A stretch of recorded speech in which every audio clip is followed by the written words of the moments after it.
Well, good morning, ladies and gentlemen. Welcome Taree 2019. Sammy, been a pretty busy year so far with some great racing. We just had the EC Griffith Cup taken out, but GP1, he's here this weekend, so we look forward to seeing Harrow strut his stuff up here on the Manning. But, mate, thanks for joining us, Sammy. It's going to be a great weekend. Oh, it certainly is going to be a great weekend, Storno. The Manning River, a great picturesque part of the world, mate, and boat racing here at Easter. You can't get any better than that. And as you said, GP1 is just one won his 8th EC Griffiths Cup. The old man, Keith, won one, so 9 in the family, mate. It was a great effort. Yeah, well, we're just getting the Formula Futures to go out, and as we've mentioned many times in the past, the Formula Futures, we've seen some of these juniors go on to now compete on the World Series in adult categories and do a very, very great job. So it's a credit to the sport for nurturing and looking after the juniors, and to obviously the parents and the families that bring them along all the way from all over the country, really, this weekend. So to the juniors and their associates, thank you so much for joining us. But yes, we did mention GP1, and I think one of the great efforts we saw down at Mulwala only the other week was Wayne Smith in the GP60, an awesome boat. So we've got a few there, young Taties here. There's a few great Grand Prix hydroplane boats here, and I can tell you from experience yesterday, Sammy, the salt content in the water here is just dialed in for revs. We've been stuck in hard water down south. Couldn't get our engines to run over about 8,100 RPM without any tune-up setup changes. We're now running at 9.3 yesterday, so we found a lot of rev here in the salt water at Taree. So it should be very, very good racing for a lot of the boats. A good long course here. You can see the length of the course. Some of the guys feel it's a bit too long. The Formula Ones and the Grand Prix boats love a long course. Probably the displacements, if anybody would not like this, it's a long way to hold them on the wood.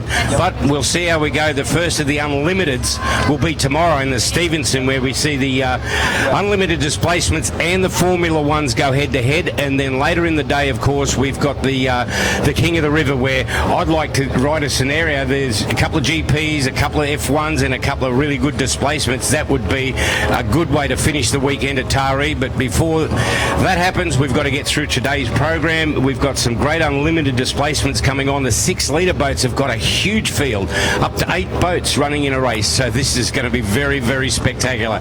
Join us. Don't forget, if you're in the pits, there is absolutely no bare feet or open shoes, no alcohol, no smoking. Other than that, enjoy the day, Sammy. It should be absolutely a cracker.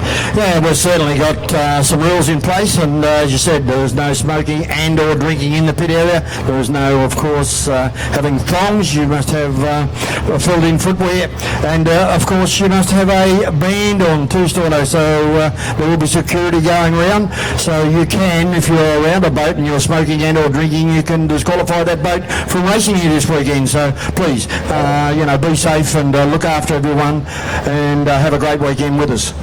Too right, Sammy. I just mentioned 6 litres before. I'm looking here at a spreadsheet for the first race today for the what we call the adult classes, and the 6-litre displacement. There is 8 boats to meet the starter. This is going to be very hard, but Impulse can, on its day, be very, very. Oh, we've split it up into 2 heats. Okay, yep. 4 and 4. All right, so it looks like explicit one, that one. Herney was a bit concerned about being in pole 8 because we've got to mention to the spectators, you have to hold your line around the first corner. So if you're in pole 8, realistically, by the time you get onto that back straight, the leaders will be 3/4 of the way up. So it's a much fairer deal here going, and safer, I think, to go 4 and a 4. Yeah, well, the 6-litre, of course, for many, many years, Tordo, has been the Trojan Series. That now has gone by the wayside, and we've got the, I think they call it the Super 6-litre Series now, Lindsay Johnson, and I just can't think of the other person that have set it up. And so these 6-litre guys, which are running now, of course, NASCAR motors, whether they be, the Dodge or the Ford motor or whatever, very, very competitive, mate. Well, Sammy, we've seen it over the years, and we've predicted it at most of the major Gold Cups that we've done, whether it's here in New Zealand and you've been in Valleyfield. The 6-litre boats don't have that big roar and bang of the blown engines, but more often than not, a good 6-litre boat will be up in the front 3 positions for an unlimited race. Yeah, there is definitely 2 heats of the 6. So the 6-litre boats, often a lot of horsepower, a lot of money involved too, but they've got horsepower they can use, whereas often the blown boats, when they jump on that go pedal, they get a bit of a rodeo ride and they don't settle down too well. So the 6-litre boat's very fast and efficient. Yeah, I remember years ago there was a boat called Rush Antina, Tony Walsh and Bobby Miller, and they put 640 cubic inches in 18 and a half footer. 6-footer. And when Walsh decided to to give it a bootful, it nearly went skyward. So, as you say, you've got to utilise that power you've got. You know, a great 6-litre driver, Henry Heights, he said to me many, many years ago when he actually, I think, ran second in an EC Griffiths Cup behind McCosker. You know, that was a great effort. But he said to me, Smithy, if you've got 1 kilogram of boat, you need 1 horsepower. So if you've got 500 kilos, you need 500 horses to run that boat. And he was a brilliant driver, Stordo. Oh, he was, and we miss him on the tracks. He's still up in Queensland, but we talk about horsepower, and a lot of people will talk loosely about horsepower, let's face it. But I know as a fact, some of the GPs regularly now run 1,800, 2,000 horsepower. Oh, yeah. That is a lot of horsepower. Oh, yeah. To go through an 1.25-inch shaft or whatever size it is, and the torque in those shafts must be a 3/4 twist torque. I don't know, but if you go from those in the unlimited classes from 1,800 horsepower, say with a GP, then you've got the blowing things, they're 1,600 horsepower, and the boats that tend to sometimes on their day can keep them honest are the outboards, and they're lucky to have 300, but they're fast and efficient. Yeah, they certainly are. No, you were just talking about that, and of course the New Zealanders, over there in New Zealand, as you know and I know, they run direct drive, so yeah, that's more pressure, you know, to go with it. But talking about the outboards, mate, you know, you're down on horsepower, but by golly, seen some great drivers like Craig Barley, Reece Coles, yourself, up against you know, some of the best displacement guys running around, and on certain conditions like you know, Upper Mildura ran very, very well. Yeah, look, everybody's different and they have their favourites. If I had a choice of running against unlimited outboards or going in against displacements and a couple of hydros, I'd go that way. Yeah. I love racing the big boats. I always have in the Gold Cup events. I'm a little bit concerned this morning. I put pole 1 for my first run here, and we'll see how it works. It was all right in practice yesterday. The only injury suffered yesterday in practice, I believe, may have been Dave Minton. Now, he's a former Australian Formula 1 champion. He did a couple of what looked to be very quick laps, but I had a look this morning. They took a head off it, and there's basically a round aluminium ball in there, which was the piston. So Dave, unfortunately, out. He's got his work cut out because he did my engine. I know that he looks after Banksy. So, yeah, we've got a good field, I think 7.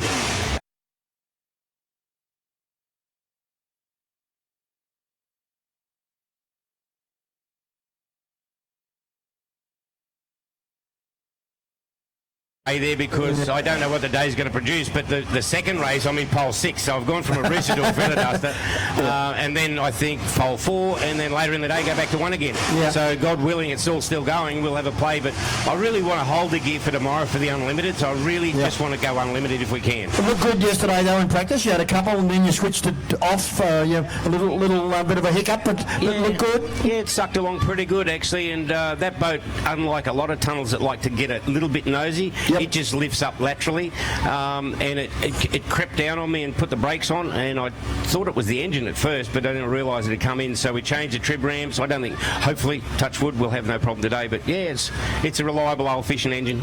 And of course we've got those magnificent Hyper 5s, the 5-litre hydroplanes, you know, Valor, eh? Yeah. Impatient man. Yeah, the River Rat. The River Rat himself. There's the other ones here too, Rick Howard, but he's not running this weekend. I think he's got a heap of duties looking after all the others, but Paul Vella, yes, multiple winner of the Sydney Bridge to Bridge, the longest one-way upriver boat race in the world, and between Paul and Rick Howard, I mean, they should rename the race the Howard and Vella race because they're very fast and efficient. Rick Howard has the advantage of being a professional fisherman on the river, so he knows every corner and he knows how to get up that river. I'm sure he can take a few minutes off everybody because he knows where to go. He knows where to go, yeah. And we talked about it, we spoke about the 6-litre displacements, but we've got a couple of beautiful 6-litre hydroplanes in Aquamagic, in Desperado. Liam Holland ran second in the EC Griffiths Cup to the GP1 boat. Brilliant drive by him. You know, so they are very, very Well, consistent boats, you know, they're up around about, 130, hot wheel a little bit higher. Yeah, well, we mentioned the 6 litre boats are fast and efficient when they're leaning up against the blowing alcohol outfits. These little 6 litre hydros are, I think, just as dangerous because they are very fast and efficient. They haven't got a hairdryer on them, so they're very quick. And we saw... And they corner well. Yeah, Holland. I mean, Holland, he's taken out the champion of champions in Sydney, so very, very... It's in the blood. He's well bred. Oh, yeah. He's well bred. So, yeah, the 6 litre hydros, they'll be very exciting here. I think this course, yes, will suit both tunnel boats and hydroplanes. I don't think the inboarders are going to like to hold it on the wood. This is a really... I haven't seen an official measurement, but it have to be over a 700 metre straight. Yeah, it looks it. Plus the run down to the start, you could be looking at close to a kilometre, leaning it on the wood. That's a long way to hammer them. Yeah. So that may pay a price, you know. I know that years ago at Darwin... You had a mild drag somewhere years ago. Where was that? Yeah, well, they used to have mid... Oh, yeah, at Painesville with Painesville. I knew Thurgood beat me at the finish because his boat was a 21-footer, and I knew that his boat was longer than mine, so he got it. But, here, I think the hydroplanes definitely will enjoy this long course. The tunnel boats will enjoy it, of course, but the displacements, it's just a long haul to hold them on the wood. We saw at Dargle many years ago, they actually shortened the course up, which on the Monday left something like 19 blown boats were ready to go play again because they weren't on them all the way. Yeah, no, it's very, very interesting. I can assure you folks this weekend, and you're going to be in front one heck of a ride with us, because when they're out there on the water and the nonsense stops, Storno, it's just seem to... Guys just seem to change, don't they, when they put the helmet on and press the start button. You know, different guys altogether. Yeah, well, I mean, yes. Well, you know from it. You know. You can sit in the pits and you've got all these mature thoughts and you think things out. You put the helmet on and you just go silly. Yeah, Warwick Lupton used to say, you just get the stress out of, you know, it's like sitting in your lounge room watching telly or got the radio on, and he said, just stress less, get out there and do what you do. And I said, what, at 170 plus mile an hour, you know? But anyway. They did a thing many years ago, just for those who joined us, and to those who have joined us on the live stream, welcome all around the world. Yeah. We'll get a list of who's watching and say welcome to you, but I know traditionally we'll have a lot from down south, possibly in Tassie this weekend to the Palmer. He was supposed to be here this week, He rang me up last year when I was here, and he said, I'm coming next year. Okay, that'd be good. And the New Zealanders, I know, are very keen to watch what's happening here with the aeroplanes, as we call them. Yeah, well, they're very shortly ready to go over to US of A and Canada, because I think they start their 8 series circuit in about a fortnight, I think. So they'll be over there putting motors in boats and getting everything ready. Just mentioning that, Sammy, I know, and for those unaware, you went and did the call over at Valleyfield, which is the biggest, it's the hub of planes in the world. Yep. Now, I know that they have up to 60 or 70 starters per class. We don't have that many numbers, but how do you see the performance of our boats stack up against what you see over there? Well, that's very interesting you say that, Storno, because, they run over there with the G Grand Prix hydroplanes. They run 468 cubic inch with 871 blower. Now, New Zealand they were going this year that way over there with their GPs, and they had 11 GPs. So they've gone from 6 to 11. They've got 5 just like that, with, of course, one of Warwick's old boats, the Dave Alexander's Annihilator 2, those type of boats, and a couple of new ones, Steeler, the Haggertys from the South Island, they bought Dave Alexander's Steeler boat. So, they run that. Well, they run it in Canada and the US of A, and Jack Lupton was over there at Valleyfield when I was there last year, and he pulled 169 mile an hour in the 468 with the 871. So that's pretty humming, isn't it? For that size of boat. Now, Mike Stock, who was out here with the 2 displacement boats and had the US of A and Australian Challenge. I was fortunate enough to interview Mike Stock at Berry, and Mike Stock said, this is the hardest racing we have ever done, man. Against you guys are fair dinkum, and there was something like 24, 25 blown boats, from Windsor to Berry. So, look, it's good. I never saw the displacements over there. there, but I'd love to go and have a look at them. But the hydroplanes, I think there was something like 45 GP hydroplanes. There was something like 47 6-litre hydroplanes, and then they have a 2500 and a 2-litre. I think it was something like 110 hydroplanes at Valleyfield, and 200,000 people. Just unbelievable. It's mind-blowing. Very good. Yeah. Sammy, one of the classes, which is basically the last class before compulsory cockpits, with the Superstock 105s. Yep. And some great boats there that have been around for. Gussie Vivas in his first races pulled pole 2. Great to see there. Got Sweet Thing, Fiction, Disturbed, and the Big Deal. But they've got enough boats to run 2 heats, so that's fantastic. With an eliminator, I'd like $1 for every lap that Oh, yeah. Eliminator, Anthony Nibbs from Windsor. He's been around as long as I have, I think, Stormy. No, he's turned some laps in that. Juggernaut Marine Line. I personally love Marine Line. It's the ex-illicit boat, Ricky Bakewell. A beautiful boat to drive. Nutcase is out of 1. Tyrant is in 2. Quiver. I think one of the best turned out outfits we've ever seen in the pit. Yep. So it's a great 105 Superstocks, they call them. There's not too many missing from that. And then one of the other races coming up, race 4, is the Bulldog, the Chase, Chevy Chase. She's a culprit. Turn it up. Now, that's an unlimited displacement. Yeah. So too is the Liberty Cup this afternoon. I believe this will be their only qualifier, so they can't afford to start too fat, meaning fuel. They're going to have to get serious about this one. So race 4 is basically going to be a qualifier, I believe, for the Liberty this afternoon. I know that, the pole positions are, she's a culprit in 1. He'll carry some freight. Yep. Out of 2 is Turn It Up. It's been going very well. Scotty Patterson's new deal. Yep. 3 is Bulldog. Well, Jamie's been very quick and very clean, but hasn't run in the salt water before too much, so this will change the whole characteristic of the boat. Out of 4 is Chevy Chase, and Mel McCall is out of 5. So that's race 4 in your program, unlimited displacement, and like I said, I do believe it will be a qualifier for the Liberty this afternoon. Yeah, a little certainly going to be interesting, that one. That's the noise factor that'll come into that, folks, the unlimited displacements. And as I said, Turn It Up. Scotty Patterson has 2 boats here this weekend. He has the Blown Boat, which he'll be driving, and son Connor will be driving the 6-litre boat, and he is campaigning absolutely unbelievable, that young kid. I believe, yes, and Nawala was very impressive. Awesome. A foot wrong. He went out in the EC Griffiths Cup, and against the Thunderboat, which Isaac Connection with the Rolls-Royce Merlin V12, and against GP1s and those, and boy oh boy, it got very lumpy after about 2 laps with them run rounds, Storno, and you quite well know the holes that they leave, and they don't go out, they go back in. Yeah, that's right. Traditionally, ladies and gentlemen, when the boats go around the corner, the wash will go off the course. Yep. So you can stick to the buoys and you probably normally find water. The GP boats with that turn feel, it's like dragging a barbecue plate sideways through the water, I call it. Their wash actually comes back. So if you're in a displacement or a tunnel and you're racing against the hydros, you have basically 1.5 laps of grace. After that, you're in the washing machine.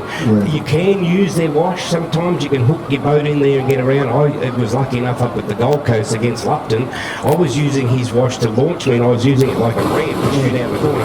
But it is a trap. I know that Craig Bailey fell into the hole down at Yarrawonga. He went in there with a beautiful F1. He fell into Aussie. It was at the turbine boat. Fell into his wash and spat 2 sponsors off, and he had a 300 horsepower canoe there for a while.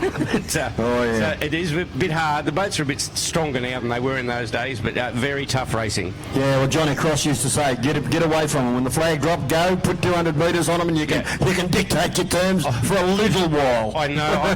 I had well, it was a pleasure, really, because it was one of the last races it did in the country before Burton sold the turbine in America, and it raced at St George, and all you could smell is the Kero in the air. I knew he was there, but he'd been a turbine. I couldn't hear him as you can normally, and I thought I could smell it, and I knew he was in the race, and I just was like a man possessed. Get away, get it lead, and then found out after I won the race that he didn't start. Yeah, well, I was over in America at Detroit, and this Yank was standing alongside me, and the turbines come past, and he goes, man, he goes, what do you call those things over in Australia?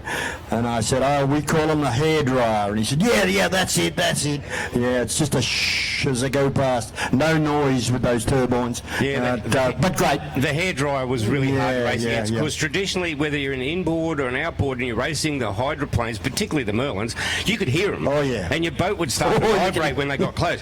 But that hairdryer, it'd just whisper on past you, and you Yeah, go, oh, where the yeah. hell did that come from? It'd sneak up on you. And mate, I was just reminded last week when you did the Marwala event for the EC Griffith Cup was your 30th calling. Yeah, I had. I've been very, very lucky. Out of 33 years, that was my 30th call. So yeah. Did you do a and phantom? home and at home? So that was good. Your home track. Yeah. Did you do a phantom call at the draw?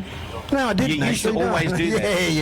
Yeah. I'll slow down a bit, Storno. Yeah, I know you retired to something. Painesville in '98, they gave you a trophy as Yeah, and you yeah, retired. I've still got that, mate. And you came back. And I came back. Yeah, Walsh dropped me back. Yeah, but anyway. Very good. That's good. Okay. The water conditions here, for those who are wondering, I think you'd rate that in around about a 7 for speed. It's very fast water. It's got a high salt content. It has direction. So traditionally, you'd say this is a very, very fast water.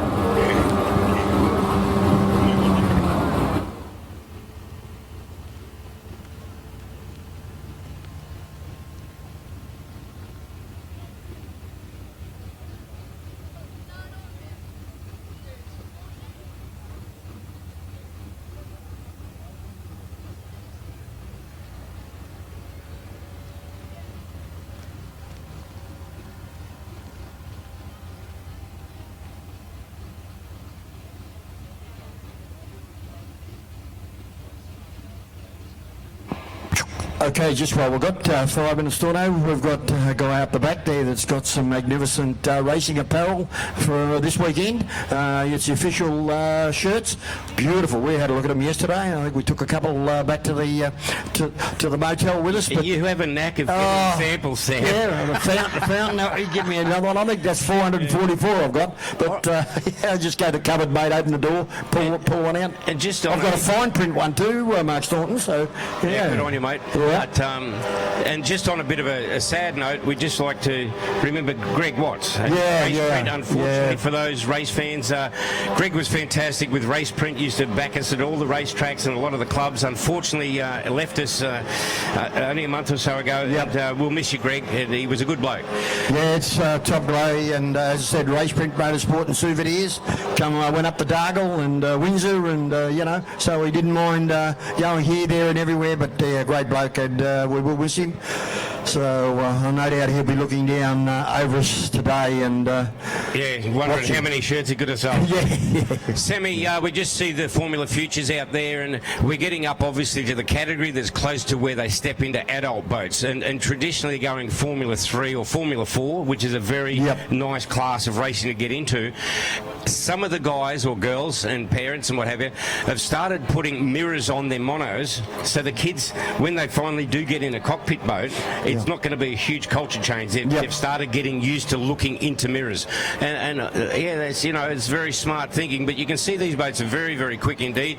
There's tunnels, there's monos, there's different lengths and different things, but they're pretty much all locked in at the same horsepower, and the drivers then just work on doing the best they can. Yeah, well, these are, I think, 15 horsepower. So you've got the 6 horsepower for the J1s, and you've got the 9.9s for J2, and then, of course, the 15 for the J3, and then they move up, of course, to 25 horsepower. So, yeah, but they have a lot of fun. It's a real family atmosphere, mum and dad and the brother and sisters, they all get together and help one another. And the thing I like about them, Storno, and I've got a couple of grandkids that are racing them. You've got national champions. So, yes. But, they really sit around in a group together when they're not racing and, talk to one another. So it's just absolutely, incredible the way they, do bond.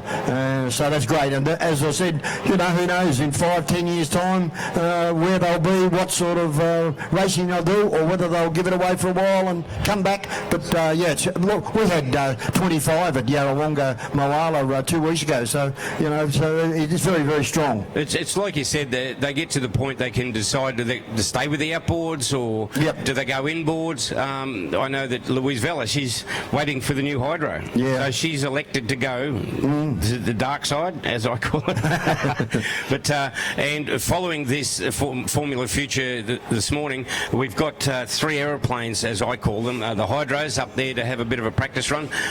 So that'll certainly wake up the neighbours with 3 of them having a warm-up session. I don't expect to see them get on the wood too hard this morning, but they're going to have a practice session and just a warm-up this morning. I see one from here. It looks like young James Tate, the yellow boat, is up there.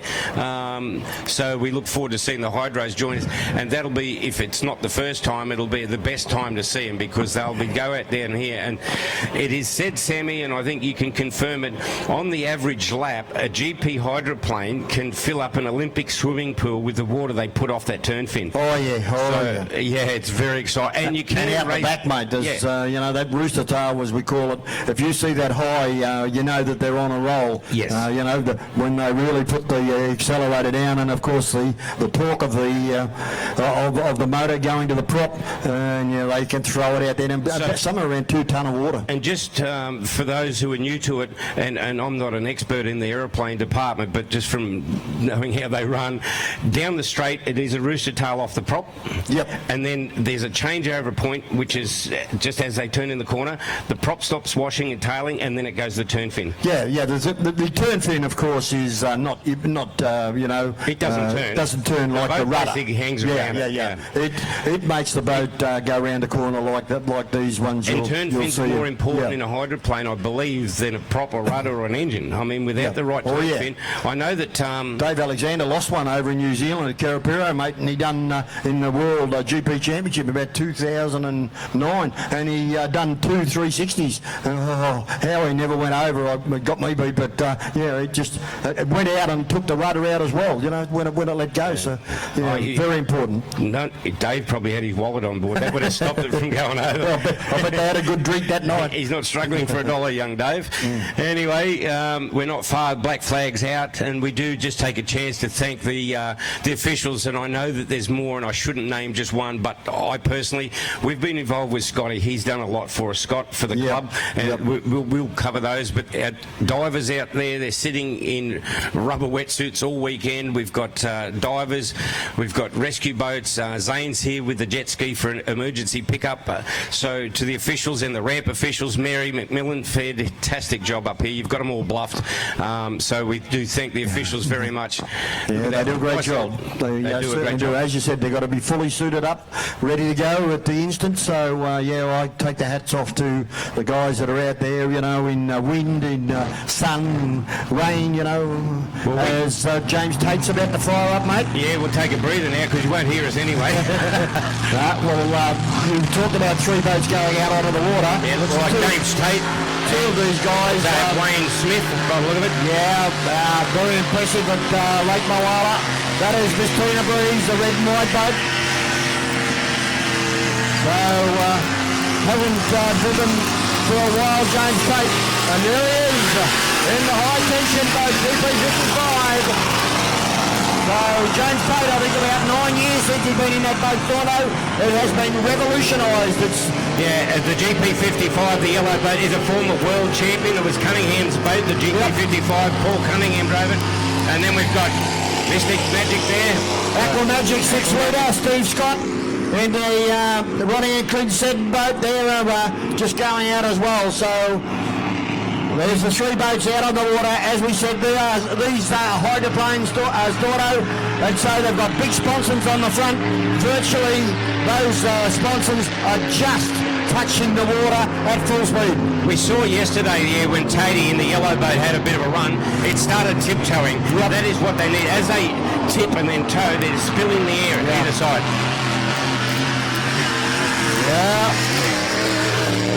And these boats run mostly in the GP class. They run 510 cubic inches of big block supercharged injected. As you said, anything from 1800 to 2000 horsepower. But in fact, Ken Lupton has got Big Chief over there, 2500 horsepower. Yeah. Sammy, just to give people an idea, these things like to let their elbows and slide out. You and I have called Wanganui in New Zealand. If you look at the in New Zealand, from this bank on where we're sitting to that start finish, boy, that is the full width of that river, and they race these things. Yeah. So they can turn them when they want to. Oh, yeah. But as you see it now, that when they let them fly, that's what they love to do.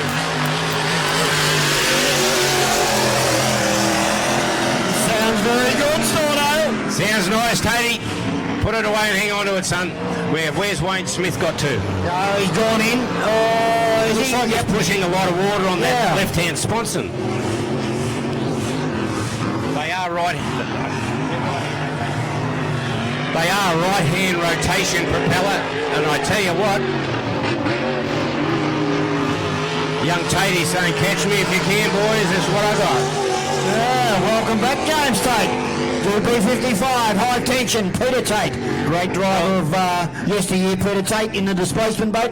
But here's James in a hydroplane. Yeah, and he got second in the Worlds last time he ran it down in Yarrawonga. Yes, he got a bit over not confident, but he tried to race. I'm pretty sure the great man Warwick Lupton. I'm pretty sure a protest may have inverted the positions, but he said no, we'll take it the way we got it. So second place, and he did very well. And Warwick Lupton is 3 or 4 times world champion. Yeah. So he did well in the lobster boat.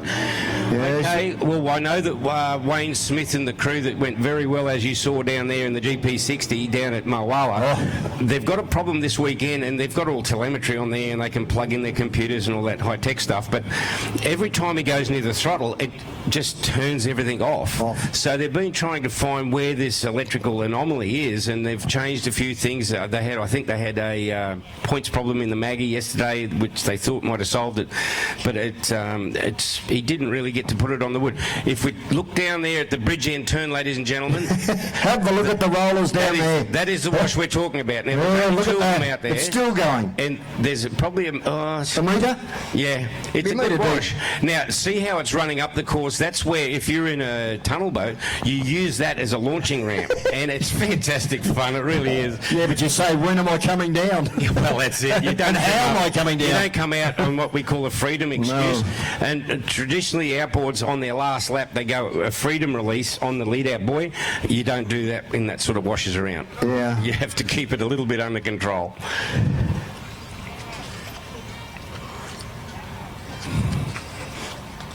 Okay, the first one we've got, which we shouldn't be that far. I don't think we've got any more practice for the aeroplanes. So the first one, Sammy, will go into that class that they've split because there was 8 to meet the starter. They've gone into 2 heats of the 6 litre, and the first one is Impulse. This young man, he's sort of not local, but he's not far away from down there on the Central Coast in the boat.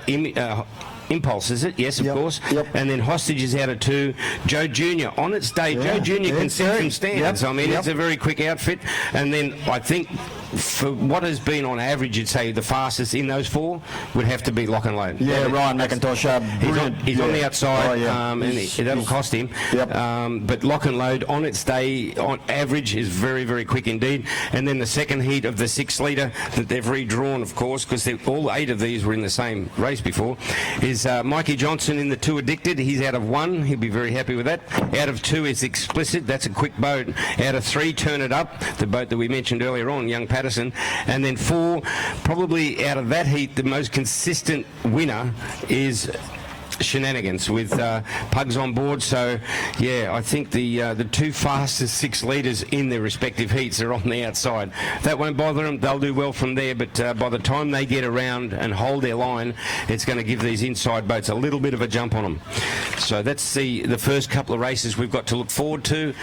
We thank the starters out there. There's a beautiful Bullet will be our start boat, and this is where not just myself but most of the other drivers will watch to see where they're dropping the flags for these pole boat starts, because we'll know where they're going to drop them at the lead out or just before the lead out, and then we can be ready for it. Nothing worse than probably coming up to the start boat on the wood. You're there too early. If you lift your foot, your race is over, because you want to bring it up to it on speed. Yeah, that's certainly right. Hostage Rod Peterson is the first one that'll come into the water. So as you said, he'll come out of pole position number 2. Impulse, Brendan Mason out of pole position number 1. Adam Maudsley, Joey Jr. will come out of pole position number 3. And then the outside, of course, is the lock and load. Ryan McIntosh will come out of pole position number 4. So as we said years ago, they ran, of course, 6 litre and 6 litre injected, carbureted injection. Now, of course, run... Is it Victorian still? What's that? Wasn't it Victorian? Impulse? No, I think so, yeah. Yeah, as we said now, they've gone to the NASCAR motors, and these boys are slowly but surely working up to around sort of 130 miles per hour. I think you'll agree with me, Sammy, and I'll go out on a limb and probably be pulled up for it, but the first person to do this with NASCAR gear was Chris Whalen. Yeah. Chrissy Whalen in the boat called Sacrifice. He just turned the world upside down with 6 litre for a long time. And you just see Whalen's crewing with young Tatey. Yeah, so he's up with the aeroplanes this weekend. But Chris Whalen with the boat Sacrifice. There, I don't think there's a trophy anywhere in the country without the name Sacrifice on it. But we're not far away. This is traditional. This is different to traditionally how we start a race. What would normally happen at a lot of courses, they'll put the pole boat out in front. He'll take you around the course, then take you up the top. So the course will settle quicker, which is a great idea. They're going to take the boats straight up the top to mill around up there. Meanwhile, the course here will settle, and then when they come down, you can't always expect perfect water, but it's nice to get it on your first run down. Oh, it certainly is. That's when you throw caution to the wind a little bit. Just come on down. Yeah.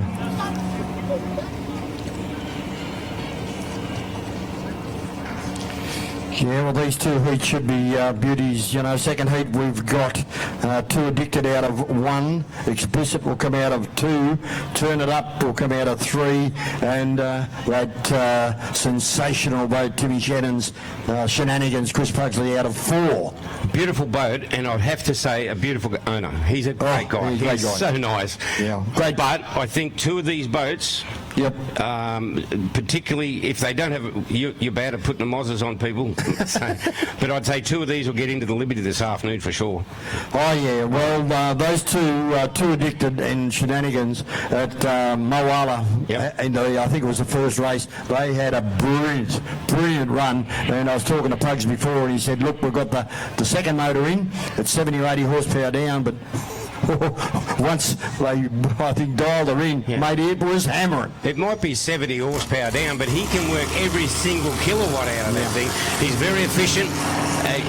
There goes lock and load now as we speak. But yeah, I guess for experience, if you look down that line of drivers that have been at the front end, I'd have to say that, with the amount of miles he's done, not just here but in the States, it would have to be Pugsley. He went over the States there, and I think they had something like 6 races. They smashed the Americans 6 out of 6 and tried to sell the boat, and the Americans were scared of them. They said, oh no, they were that quick. Yeah. And I think the boats have all come back to Australia now. Yeah, I think so. I think most of them have anyway. Oxygen Thief was well, Dave Clark's got it, or his son's got it. The boats are back.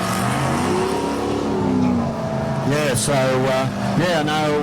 they are very, very good. And in fact, last year, Chris Pugsley had a drive of decision here. So, the Lewis small blocker supercharged injected and has won the last 2 Marge Watsons and won the US of A versus Australian Challenge. So, Pugs had a go at it here and drove it pretty well. Well, the other day I was driving between the farms and I was sort of going through my head how we would mention that because, Brent Lewis, a really quite unassuming sort of bloke. I mean, if you bumped him in the street, you'd think, oh, he probably works at a Coles or a Kentucky Fried somewhere. He's one of the most efficient and aggressive drivers, but never looks aggressive. No. And congratulations to the guys. I'm sure they're watching from up in their live stream in Queensland, but a lot of the boats that did the World Series have gone to do some serious homework and adjustments. Oh, yeah. They've done a lot of hard work, but Brent, mate, congratulations. The World Series, there was no shortage of horsepower. At one stage there, we worked out there was about 20,000 horsepower in the pits. Oh, yeah. And there was some great racing, and it was interesting leading up to the first round at Windsor where we were standing together, Sammy, just having a sherbet, and there was a lot of ice specialists, and they're the people who say, oh, I reckon this will happen. There was a lot of those people came up and said, my money's on on Brent Lewis. And they were right, because he wasn't the fastest, but he was the most efficient and consistent for the whole series, and congratulations to the crew. Yeah, well, Unleashed was unbelievable, wasn't he, in Windsor, and yet at Berry had a fire, so everything went wrong, but it was absolutely screaming at Upper Hawks, but that's the way it went, unfortunately, and the Americans, they just had 2 weekends that they'd rather forget.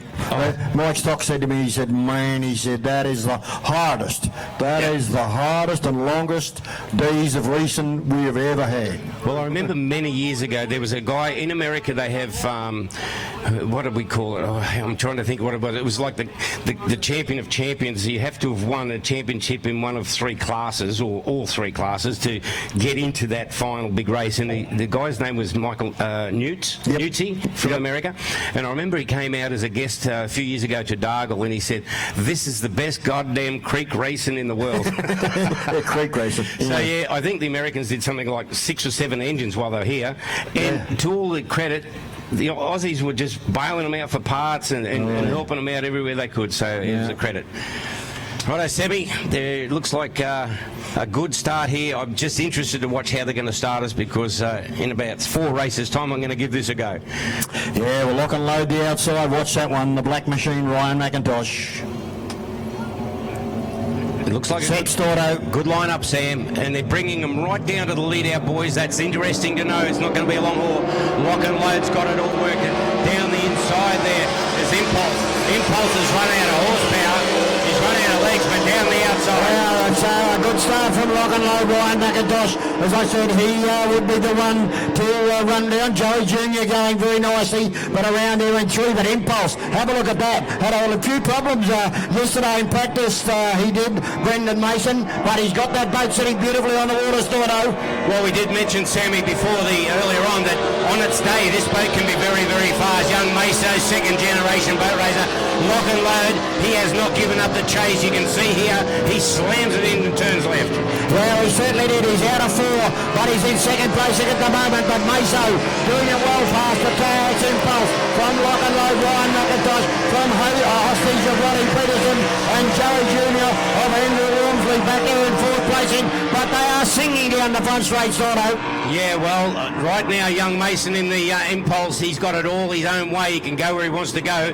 Lock and Load, he's got to try and find some good water. He got into a V-wash there, and you can see the boat a little bit untidy, but up front, young Mason's got an absolute sweet run here.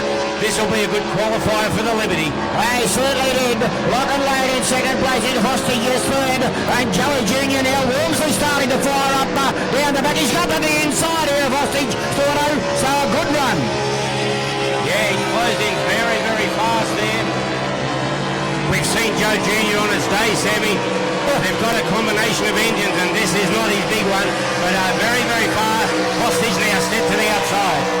Well, he's got a few problems. I think Roddy Peterson, he really got it to rock and roll there out of the chute, but no such problems here for this Impulse. He is absolutely screaming this 6-litre motor up to the top corner. Is it the last time round now? I think it is, Stordo. Checkered flag is at the ready. Yes, Sammy, there's a checkered flag out, so the last lap has been shown. Mason will be happy.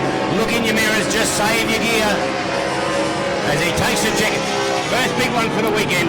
Yeah, good run first up for Meso. Ryan McIntosh showing the Lock and Load boat in 2nd placing. Then we move back to Joey Jr. Andrew Walmsley has got up for 3rd, and Rod Peterson there, 4th placing in the Hostage in the first of the 6 litres. Yeah, just reading into that, Sammy, as a bit of a post-mortem, I noticed McIntosh backed off. He knew he had 2nd covered. He lifted his foot and he went fairly steady from the lead out to the finish buoy. If that's a qualifier for the Liberty Cup, that may have kicked him out about 4 or 5 poles. So basically you're racing the clock besides the boat with you if it's a qualifier. Well, it's a bit like the EC Griffiths Cup. It's 4 laps to get into the final, but it is the fastest 6 boats in overall race time. So not big. If you win your heat, you've still got to go hard. You can't button off. We have seen that in the past, Sammy. Yep. We've seen boats win their heats and get 4th in the final because it was technically a slower heat. They're not pushed for it. Well, race time, But a very good run there to get up to second from the outside. He was patient. There you get it. It's a good long straight to work it out, but he got into a V-wash there, he kept it all together. Hostage had a good run. Joe Jr., we've seen Joe Jr. in the past, and I used to respectfully call it the unlimited unknown, because you just don't know what motor he's got in there, and he can be an absolute force to be playing with. I think he's pretty happy with it. He drove back to the shore. That's got to be a plus. Yeah, yep. That was a good start for the program, those Tornadoes, 6 litre, so they are very nimble, very quick. Very interesting to note, Sammy, I know the 6 litres will always pull a good crowd to watch, but a lot of the drivers were here to see where they were going to drop that flag. So now we've got an idea that at the lead-out buoy you can be prepared. That's where the hammers are going to go down. You don't want to meet the start boat and have to lift your foot because you're going too quick, because as sure as hell you lift your foot, the flag goes down and you've lost 2 or 3 second jump. Yep. As I said, race 1A, Storno, I don't know, this is going to be a ripper, you know, because we've got 2 addicted, Michael Johnson for the Flexi Strut, Lindsay Johnson out of pole position, number 1. Playing with propellers this weekend. Went out for practice yesterday, wasn't happy, put another one on. I don't know if it was the old favourite. I think he's got 16. He's 16 propellers, yeah. Talk about propellers, and I'll change digressive fraction. There is one boat running here this weekend that to me is just an absolute, I love it, and I love the crew, is the boat called the Mechanic. It's a KT, it's a former Formula 1 boat. Yep. It's got 2 propellers on the same shaft. One propeller's going left, one propeller's going right, and it's living up to the dream of our old mate.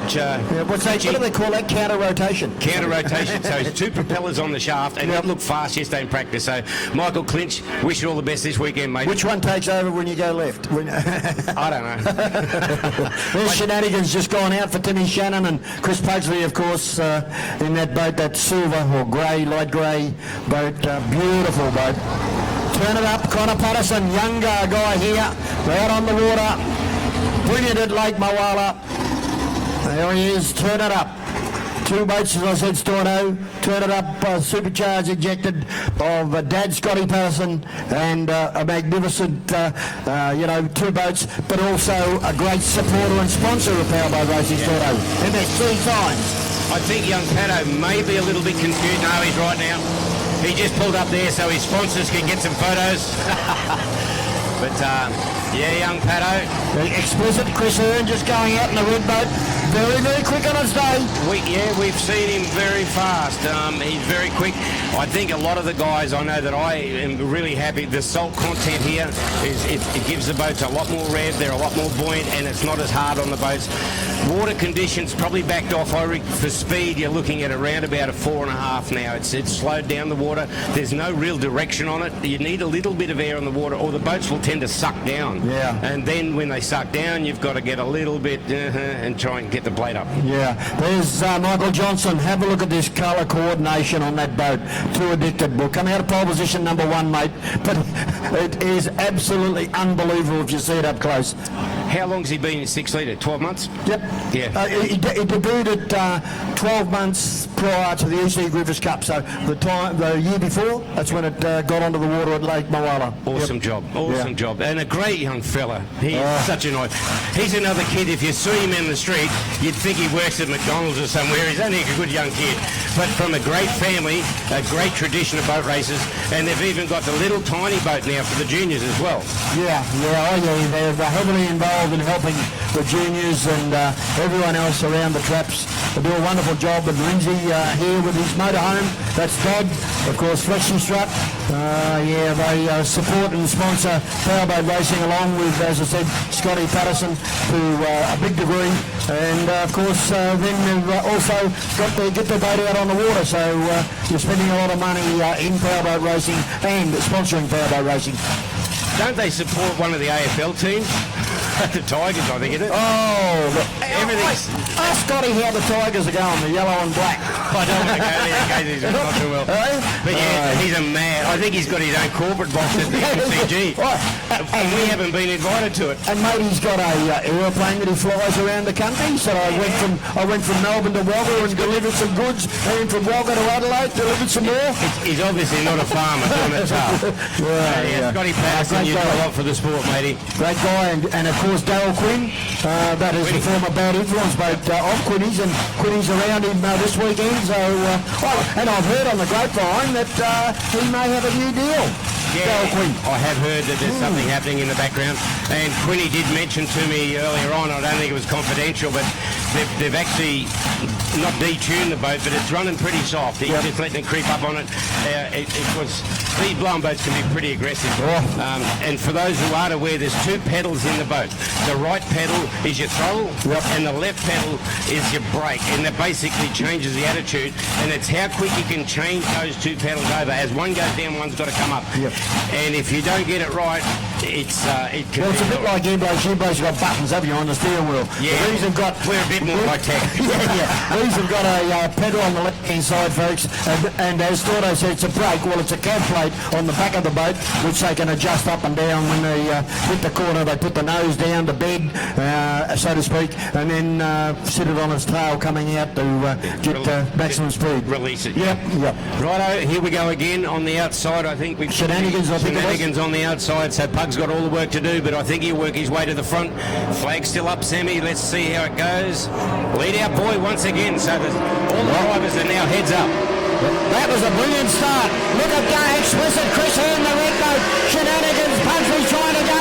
Look at Connor Patterson up on the inside there. Paddo's got a good job there. These boats right-hand rotation, so they tend to drift out rather than in under throttle, but they go around. As I said, water conditions slowing down a fraction possibly because very smooth out there at the moment, but being salt will keep them aerated. Yeah, certainly will. Up the back chute they go, and the flying Mikey Johnson to it that shows the way. Explicit Chris on the outside. Then Shenanigans, Chris Paisley, and Connor Patterson, the young gun. Turn it up, son. Oh, he's in there hard. That was too hard, Connor. Too hard. Just wind it back a bit. Round up front straight away. To it that shows the way. Explicit second. Shenanigans third. And third it up to Connor and turn it up. But these 6-litre boats very, very quick over these distance, Tordo. They are. He saw a chance to go there and the Pugs there, and he just overcooked it.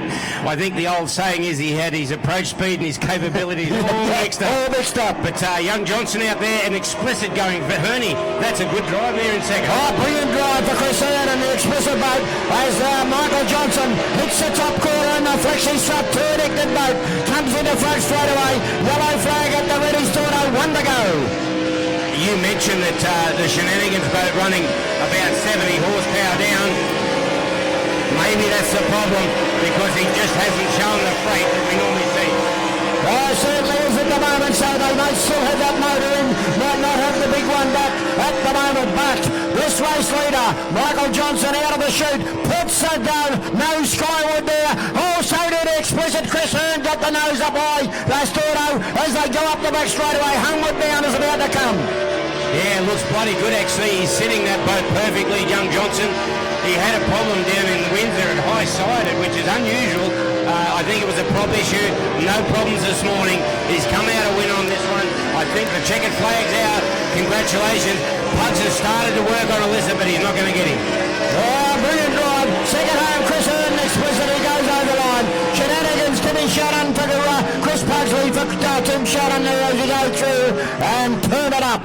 Connor, I wonder what Dad will say to him when he gets back. Son? I think he'd be pretty happy. I mean, he was prepared to dive in and have a go. He wasn't. Yeah, is he young gun on the way up? He wasn't dancing around. He saw a gap on the inside. Shenanigans. He thought, I'll put it in there. Just overshot going in, didn't he, to a lead-in, you know. I don't think the left pedal worked quick enough. From experience, Sammy, I know what went through his mind. He said, oh, damn. But anyway, he kept going. He ended up missing the lead-out boys, so it won't qualify for him.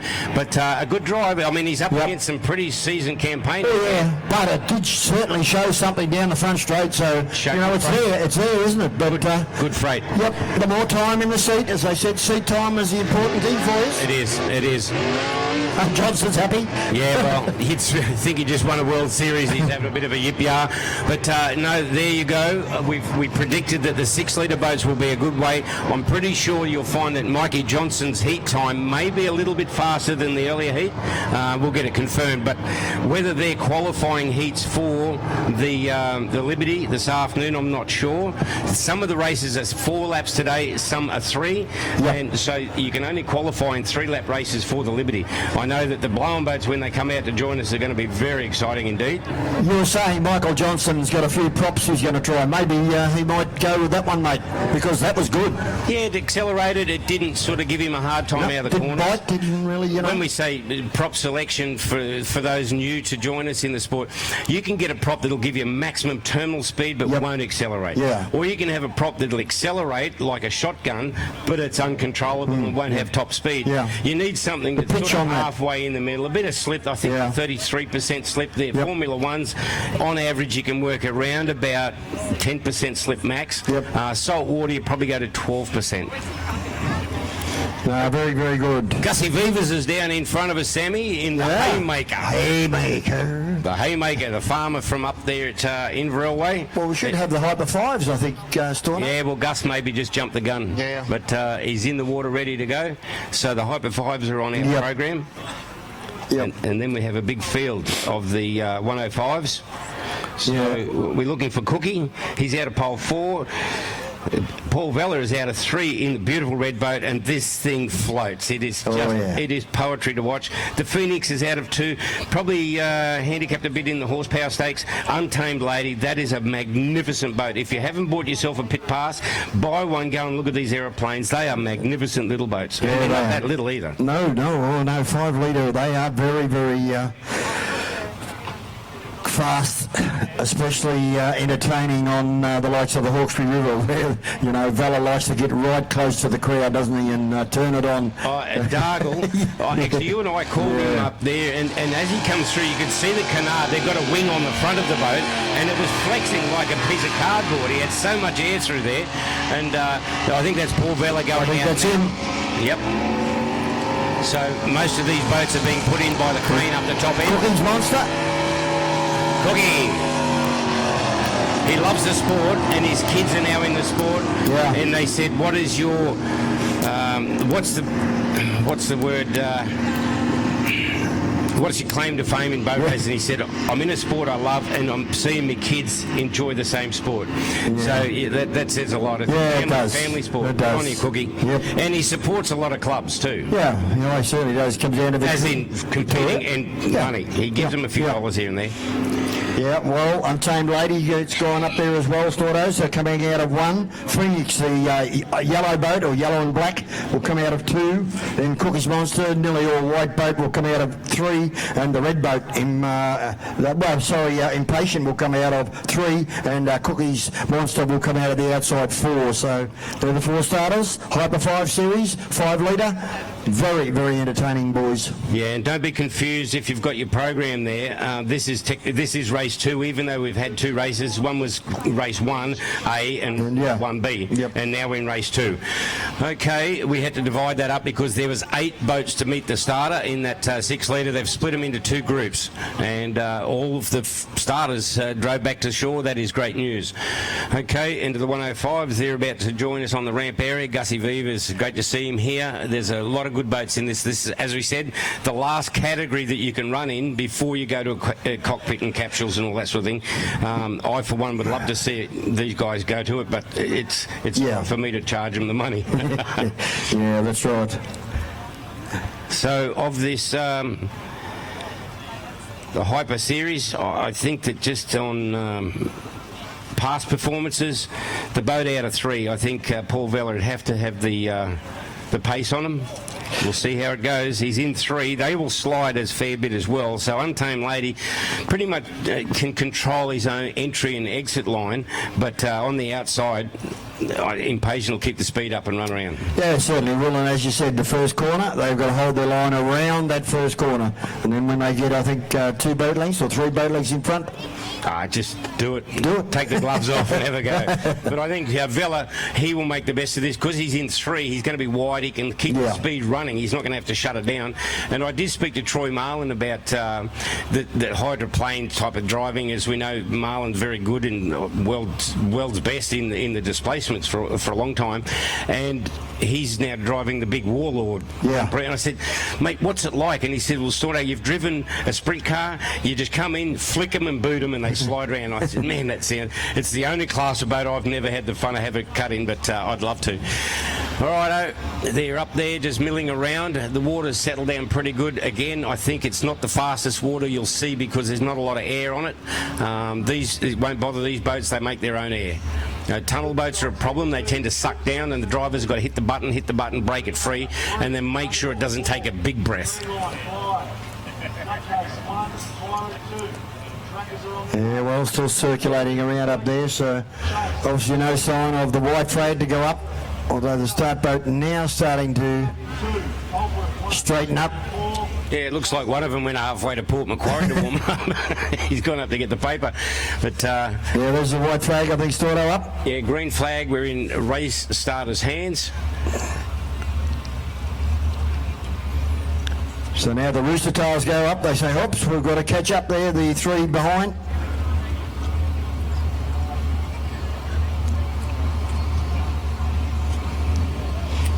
So Untamed Lady out of 1, Phoenix 2, Impatient 3, Cookie, the outside 4.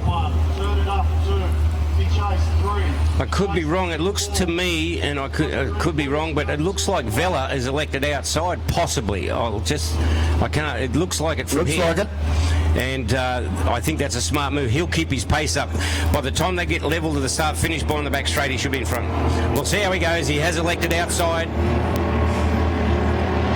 Well, looks like Phoenix has gone to the inside. So Phoenix inside, Untamed Lady. Cookie says go, go, go. And the Vela says, voila, the accelerator is about to go down, Smithy, as he heads to the bridge corner. Okay, we'll see how Vela goes. He's probably got the advantage here. Being wide, he can keep the speed up. He's now gathering up boat lengths as he goes around fast.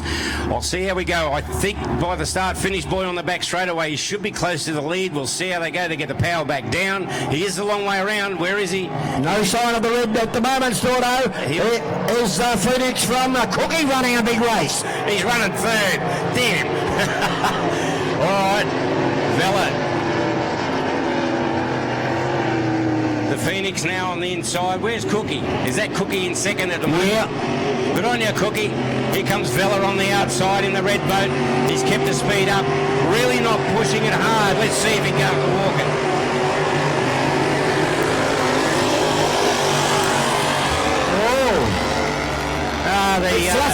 Yeah, the red boat not happy, mate. It sounds really heavy.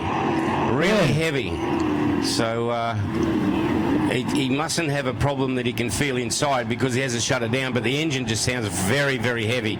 Certainly did. Looks, the Phoenix is showing the way up the back straightaway. Cookie running the race of his life out there and he's smiling nearly all the way to the bank in second placing. Vela is very, very wide. Untamed Lady has gone up inside him, Stordo. Yeah, Vela's suffering. He's got a problem. He's backing out of it. We put the Mozzers on him because, as we said, it's always one of the fastest you'll get. He's gone wide again. Is he going to continue? No, he's going in, I think. He's got a problem. So, the Phoenix now the front straight away. Yellow flag out, one to go. Clear of Cookie's Monster and Untamed Lady back behind them in third placing. Unfortunately, Vela and Impatient is out as they go to the bridge corner the last time. Holding on, Phoenix shows the way as he swings round there. Cookie is out a bit wider as he swings round about 3 or 4 behind him. And Untamed Lady back there in third placing up the back. Half lap to go. Yeah, Cookie's having a good run there in the white boat in second, but Phoenix up front absolutely cracked this one from pole. Gone on with the job. Looks great. And he'll go into the day with a handful of points for the Hyper Series, and congratulations to him. That is a good. Oh, hang on, he's slowed down a fair bit there. He's got it lined up, shoots it for home, takes the checkered flag. Yeah, Nathan Mills about to come through in the Phoenix. So Nathan Mills goes through first. Martin Cook in the Cookie Monster back there in second placing, and Neil Rhino and Untamed Lady back behind him in third. Yeah, good run there. Shame about Paul. I put the Mozzers on him. It did sound heavy. It sounded all right when they first ran down the chute, but it went off song. It sounded very heavy. It could have been a broken exhaust or manifold, but it just sounded much heavier than normal. So hopefully it's not a terminal issue. He pulled out of that race, as you saw. Okay, we've got the 105 Superstock's about to join us out on the course right now, and I'll try and pull the poles up for you. Pole 1 is the boat Friction. Hole 2 is Gussie Beavers in the Haymaker. 3, the boat Big Deal. Then we go to the boat Disturbed, and then out in the outside is the boat A Sweet Thing. That's the first heat of the Superstocks. That's technically race 3A, and then we'll go on to 3B, which is Nutcases out of 1, Tyrants out of 2, out of 3 is Eliminator, 4 is Juggernaut, 5 we go down to Quiver, and 6 is Marine Line. So the 105's not far from joining us out on the field of play, as you say. But yeah, water not getting too much direction here from any breeze. We did still apparently have an 80% chance of 1 to 5 mil today. I don't know where that's going to come from, but we'll enjoy it as long as it lasts. Particularly in the cockpit boat, Sammy, you get a warm day like this, you get a moisture floating around, and there's a fog up issue inside the cockpits. They tend to fog up. We've seen the likes of Dean Barry pull out of a race that he was leading because he couldn't see where he was going, so that was pretty smart thinking. But some of them have got now fans underneath the front of the screen. Yeah, some have put little fans in. Yeah, yep. So I think times have changed, mate. Important thing is to keep dry. As the drivers, it's humid. Keep dry. Don't get any moisture on your driving suit, because you get in there with the warm engine behind you, they fog up pretty bad. Okay, the green flag's out, so they'll be in the starters' hands very soon.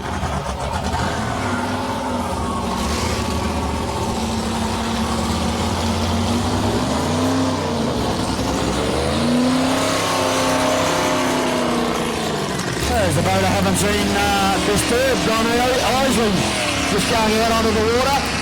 I haven't seen that boat run today, but anyway, it was the Sweet Thing. I've not seen it run either, Sammy. It just looks to me, and I'll get corrected, I'm sure. It looks to me like a former ski race style of boat. Yeah. We'll get it confirmed, but I think if you had a race with a lot of boats in it, that boat Disturbed, I think, would enjoy the water more than most, because it's that much bigger and stronger. Square sides on the gunnels. Well, it and Sweet Thing, the two boats out in 4 and 5, so it's maybe newcomers to the sport. Could be, and if they are, we welcome them to it. But yeah, we can't get to know all the boats, but we certainly know some of them. Gussie Beavers in the Haymaker, he's out of 2. Friction, I'd have to have it confirmed, but it could probably be one of the earlier Hardacre boats, because they were painted up that way. Yeah, they were similar, weren't they? Yeah, young Clayton Hart style boat. Yep. The Big Deal, haven't seen that boat before, Disturbed, and the Sweet Thing, we've seen him around the trap. So, yep, that's the first heat. The second heat, and the drivers we're watching on with interest right now. Out of 1 is Nutcase, out of 2 is Tyrant.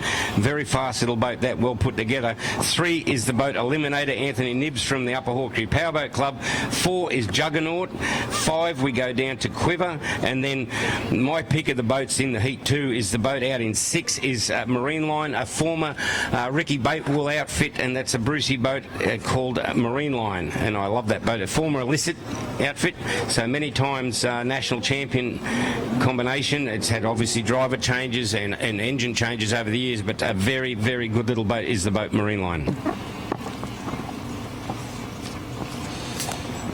That's my boat. You're not too far away, mate. We're up to 3. What am I in, 5?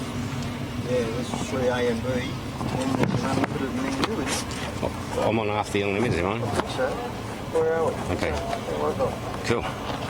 Pole 1. Got this, boys. Yeah. Hope the old girl plays for me. Hey, they had radar on it. It's 127 off all them shoots. Yeah. That's all right. It was going all right, I tell you. I don't know. I had my eyes shut. Okay, and again, we'll just take the chance. Don't forget, there's a lot of support here. There's coffee outside in the spectator area on the, what we call the southern end, just outside the pit gates. There is coffee and food and hot dogs for the actual crews here inside the pits. We've got the drivers. We must thank all the divers, the rescue boats, the start boats, the people who've put in so much effort. I know, Sammy, you and I have been on the phone to the Tari group for some time, and the work that goes into it. And I guess, standing underneath here and adjacent to Joe and Shane Painter, the Working On It crew, all the way from Albury. Magnificent professional outfit, and we haven't been paid any extra to say that. They are good people. They are certainly good people. There's no two ways about that, mate. Yeah, they're at Moala, and they beamed it around the world, mate, and there's quite a few. I know TJ in Tonawanda, New York State, sent a message back. Well, yeah, it's coming over absolutely A1, as it always does with Joe and Shane and the group, and hasn't it really made a difference to powerboat racing, you know, putting it on the world stage? I can see, because of a live stream, they can see who is actually logged in and whereabouts in the world they are. And I think last year Taree pulled something like 210,000 views around the world. Yeah. New Zealand was a big one, and America, because I think the Americans were coming over here to race, and they just want to see what the Aussies are up to. Yeah. So what we're saying to the crowd is just keep your eye on those cameras, because if they're on you, you can wave to people, you know, in Canada or the US of A, Mexico. Make sure you didn't tell the missus you were staying home today. Yeah. All right. Or you're here with someone else. Okay, Storno, we're about to go. Friction out of one. This will be a great starting spot. I think they're boxing up pretty tight there now. They'll fan out and loll up. Yeah, be the one to look out for. Haymaker. Gussie's coming out of 2, mate. Big deal 3. Come on, Gussie, get on it. Just jump the start, Gus. They won't take you back. Yeah, they certainly are. Well, the flag is down and away they go. Have a look at over on the inside. Friction out of pole position, number 1. Haymaker's going well. And that big boat disturbed the outside. Storno got a beautiful start. He did get a good start, Sammy. I think he was right on it as the flag went down, and it's paid off. They've gone around the bottom there. You can see holding your line. He was probably level with first, but now he's going to come out. Look about second or third. He's done a good job out wide. He certainly has. Up the back straight away. Friction shows the way out in front. Disturbed over on the outside. I tell you what, Haymaker, Gussie Beavers. I reckon the rain has done wonders for Beavers on the farm, because he is certainly pushing that Haymaker up there in third placing. He's having a good play. Disturbed now up into second, but it's Friction at the moment. From his pole 1, he has paid it off. This engine sounded really strong. Well, certainly sounds well. Disturbed in second placing. Haymaker is third. And then we go back to Big Deal over on the outside in fourth placing as they go through. And the Sweet Thing just back behind them in for fifth placing there as our race leader out of the chute. Goes up the back straight away, nicely clear. And that Friction boat sitting beautifully on the water. It does sit nice on the water. Yellow flags out this time around with 1 lap to go. Gussie Beavers now having a head-to-head at the back. But right now, the boat Friction, he's actually buttoned off a bit, Sammy. You can hear he's just lifted the foot a little bit. Yeah, certainly did. Don Elsley in the disturbed boat. Hit a bit of water there and started to rock and roll the big V boat, but he got out of it okay. So the yellow flag at the ready, folks. 1 lap to go. Friction, can Disturb get him? No. He's coming, Storno. He's on the, mate, I'll tell you what, he's making a road down the box straight here. That boat Disturbed, it is cornering very, very well. Look at him go around the outside. It's very, very good turning boat. Certainly is going hard up the back straight away. Friction again puts the power down, gets away about 5 or 6 up the back, but this big boat Disturbed, Don Elsley, he's running the race of his life. I don't know whether it's the first time out, Storno, but he could chalk up win number 1. Yeah, mate, I think the bigger boat, we suggested he may enjoy these water conditions if it gets rough. He's level pegging now, but I think Friction will hold him to the finish. Let's see it for a flat line drag. Right now, Disturbed on the outside. I think Friction's going to put it to the bank. Oh, great run. Have a look at the V take over there. It rocked and rolled, but it got through okay. But look at Gussie Beavers. Come on, Gussie, bring it home.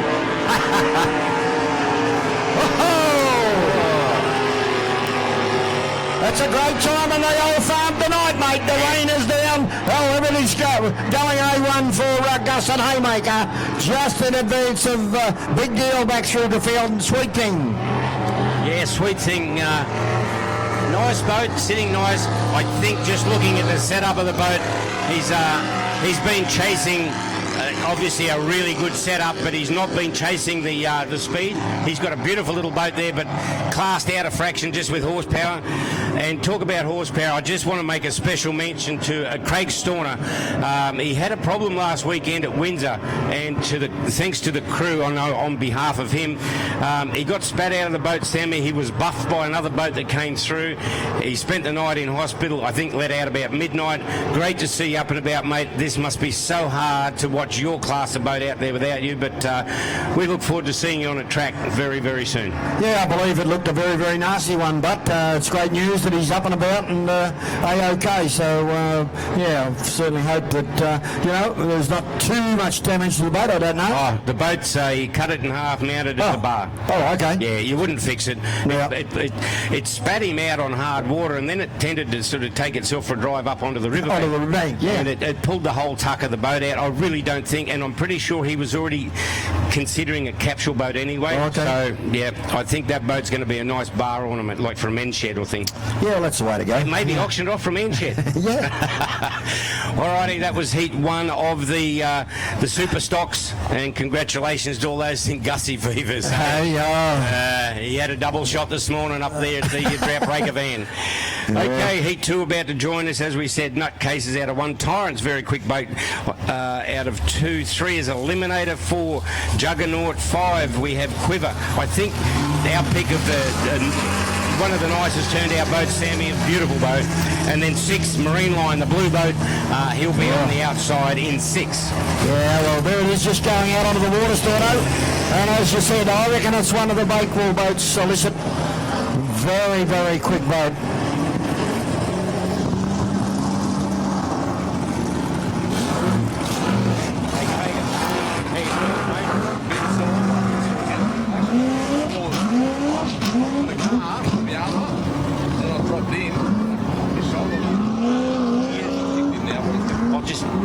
I'll just have a word with him.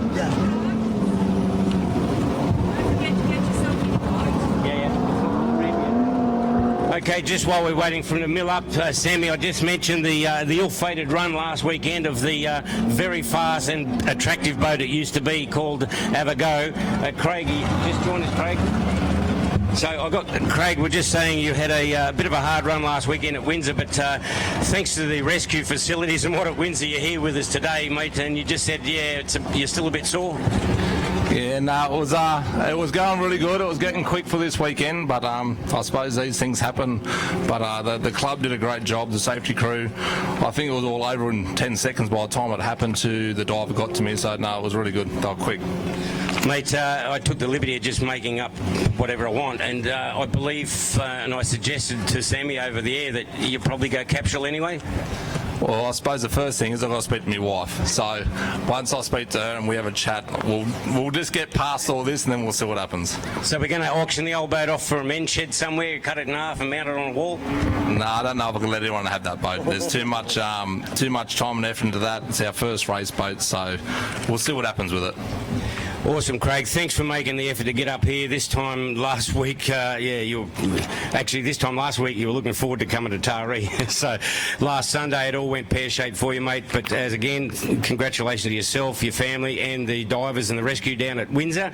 They got you in there, got you scanned, and all A-OK. Righto, Sammy. We're not far away from that. I'm just watching the ramp. I can't see any orange boats coming down, so I've got another couple of minutes left. Oh, shit. So what are we on, Saul? 3B, Superstock 105. Oh, mate, this might be it here. I'll come back and see you soon. Your stickers there too, Mark. Oh, thanks, buddy. Yeah, I'll get the boys taking my Already got a copy for me. Thank you. Okay, as we said, the 3B, the Superstock 105, coming out of pole position number 1, Nutcase. Coming out of 2, Tyrant, haven't seen that boat. Coming out of pole position number 3, seen this one plenty of time, Eliminator. Coming out of pole position number 4, another one of the boats that haven't seen around a lot, Juggernaut. Coming out of pole position number 5, Quiver. And coming out of pole 6, Marine Line, the outside. So 6 boats. Juggernaut's the old Chess's Gen 3. Oh, okay. Juggernaut's the old Chess's Gen 3. Well, there we are. So new paint job does wonders. So it will come out of pole position number 4. You still scaring people? Oh, Quiver is out. Oh, damn. We'll build them up, mate, and down they go. Okay, we're about to come up for a start. Second of the Superstock 105s. Yeah, Quiver would have made his presence felt in this one, so we'll have to go. But Nutcase is out of one. That's always got to be an advantage. And they've all got away very, very quick, Sammy. I think, Marine Line on the outside. Have a look at Marine Line. Going very, very nicely indeed. I think that's Tyrant in the middle. It's also trying to stay with Nutcase as they go down to the bridge corner. So four of them nearly in line, Stordo. Yeah, Marine Line very quick down the outside. You can see the disadvantage in pole position there. He's got to race down the outside, get across in front of two boats when he gets an opportunity. But right now, he's working hard over time. If anything, the others are showing some terminal on the inside. Well, Clint Davies in Nutcase on the inside. On the outside, Nathan Arnold in Tyrant. They are side by side. They hit this by top corner into front straight the first time round, and they are playing for keeps at the moment, Stordo. Oh, a big high side from Tyrant, folks. That was a big one. Yeah, Marine Line getting a little bit excited. That's what we're talking about, Sammy, when they exchange the plates, the throttle for the plate. If you do it too quick, you can end up with one of those. Well, as you said, two accelerators, mate. Which one are we going to use? If you use both of them at the same time, you can strike some trouble. Yeah. But at the moment, they are doing it well up the back, Stordo. They are. Marine Line hasn't given up the chase, but if he keeps on having a yip-yar like that, he's not going to make. But these two inside both men, there's nothing between them. And I tell you what, Marine Line might be outraced here. Well, this touring boat, Nathan Arnold, I don't know how long he's been on the water, but he doesn't mind pushing that accelerator hard, because he's doing it well as the yellow flag is out. One lap to go. Yeah, well, he's on the outside, but it's interesting if you look at it now. He can stay where he is because he knows he can win the drag to the checkered flag.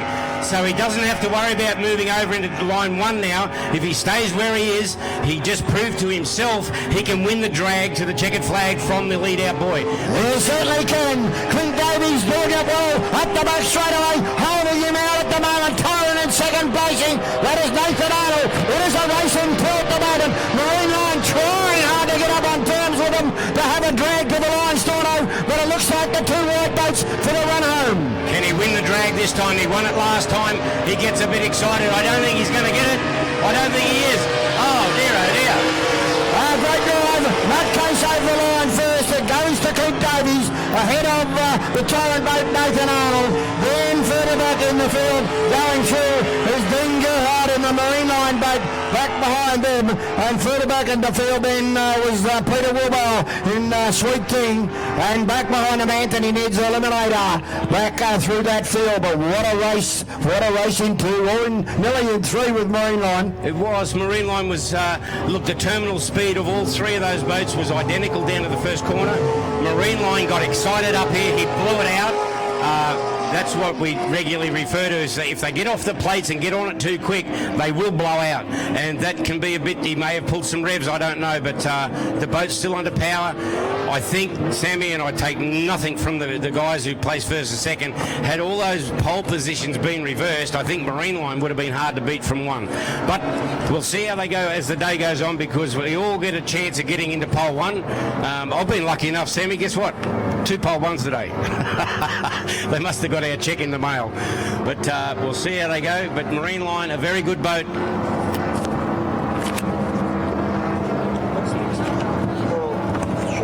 Should be that one, shouldn't it? Yeah. And then yours. Okay, we look like we're getting ready for the big bangers.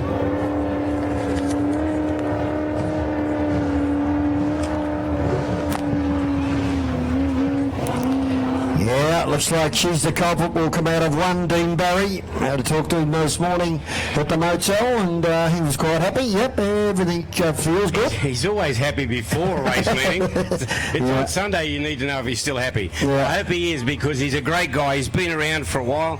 Loves racing. He mate. loves racing, and he's got a great crew. Yeah. So she's the culprit out of one. Didn't go his way in the World Series, but he was seen there a few times to be Well, causing some he had a pretty good run, but Berry not so. Oh, but I don't think whether he went to Berry. I know at Windsor, Sammy, he stood a few people up and they've gone, oh my God, he's carrying some freight. He had a lot of horsepower. He certainly did. That boat traditionally, though, and I don't want to put the Mozzers on him, but that boat carrying the horsepower She's a culprit. It's got so much horsepower. If he's not surgical at the exchange of plates, that can become a really rough run, particularly by lap 3 when it starts to boil up. Yeah, it certainly has. And don't forget too, folks, they of course got their magnificent raffle going. She's a culprit merchandise. So free posters and stickers with every t-shirt and hoodie sold. And of course the raffle first prize is a Holden or a Ford muscle car frame. And second, She's the Culprit t-shirt, and third, She's the Culprit cap. So that'll be drawn Sunday, mate. So get your entries in. I've been lucky enough to grab a win in that. I think, I can't remember. I think it was down in my hometown, and I got a She's the Culprit shirt that they go to presentations. Your wardrobe must be pretty full, Sam. Yeah, it is, mate. All the teams give us samples so we can push their products, and we've had a few. Yeah. So Turn It Up is out of 2 in this one, as you said, Sammy. It's not been put to the wood this weekend. They've got it pretty much subtle, but that might make it easy drive for him out of 2. Bulldog Jamie, he can be very much a hard player. We've seen him at some of the hard river races down south. It's a very quick boat. Yep. It's a beautifully turned out boat. Out of 4 is Chevy Chase, different style of boat to most of the others, and tends in this water you'll tend to see it rock and roll a little bit. Yeah, big V, a very big V. It tends to rock and roll a bit. But as I said, with this water we see right now, I'm going back to about 3.5 for speed. There's not a lot of help on that water right now with air, so it's going to be sheer power to drive it through. But Chevy Chase will traditionally on the V. Bulldogs out. Oh damn, we just had a scratching. Bulldogs out, so that'll move Chevy Chase into 3, and Mel McCall says thanks, I'll move into 4. So Mel McCall, if he's got it all together, they've thrown it, what I think, and I'm taking the liberty of saying this, he's thrown a junker together for the weekend, and I said, mate, they often go quite well. So they do, favourites. Yeah, you just build them together in a car park and they seem to go pretty well. So I really wish Mal and Tanya and all the crew the best this weekend. So look good yesterday, mate, in practice. Look good, couple of squirts he gave it down the straight. So fingers crossed. It did look strong, and traditionally in a practice day very few of these guys show anybody what they've got up their sleeve. So he gave it a bit of a shot and then put it away, and they didn't seem to be working late last night, so hopefully all good for the chase out of pole 4. And saying Chase, Chevy Chase is out of 3, 2 is Turn It Up, and in pole 1 is She's the Culprit. Yeah, so just waiting for the boats to come onto the water. Don't forget, I said, folks, there's plenty available to you along the shores. Please support the people that certainly look after us. There's plenty of food available. Back in a second, just check. Yep, there's plenty of food available. Of course, the official shirts are available up the back there as well. So we had a look at them yesterday, grabbed a couple. The stubby holders, I know, there's hats, there's polos, beautiful looking shirts. So do avail yourself and get yourself a magnificent memento of your visit here to this magnificent Manning River at Taree this Easter.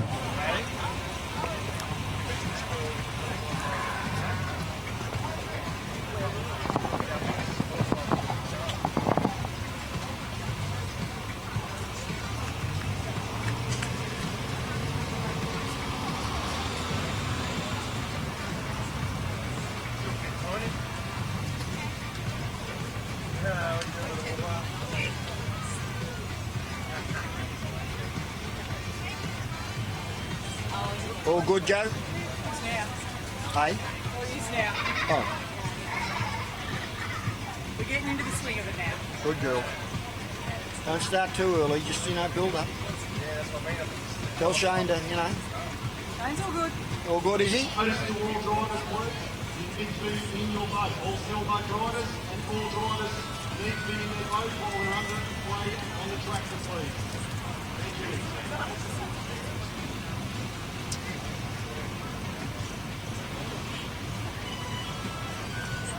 Which race are we on? We're on Unlimited. Bulldogs out of this. Yeah. You know that, do you? That's all right, I can roll without sweat. Yeah, no, And then they in come over. race 7, race 6, Yep.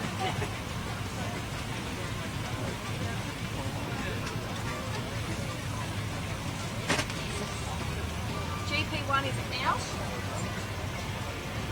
Magic is out. Desperado is out of that one. So we joined it together and we still look the same holes. 1, 2, 3, 4. Did I arrange that really well or what? I need a pay rise. You knew it was coming. I need a pay rise. Keep one for me too, will you?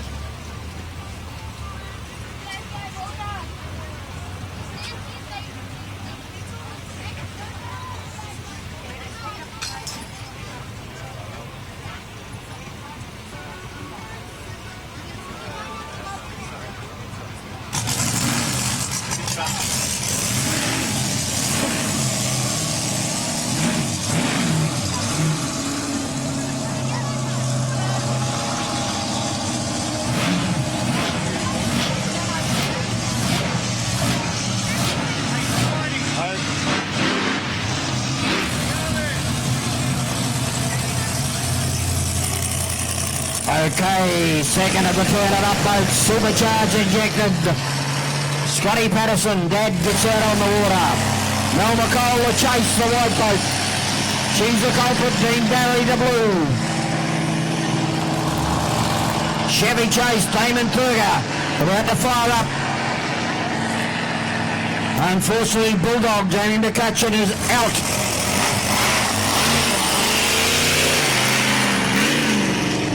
So, 4 boats. She's the culprit will come out of 1. Turn It Up will come out of 2. Chevy Chase will come out of 3.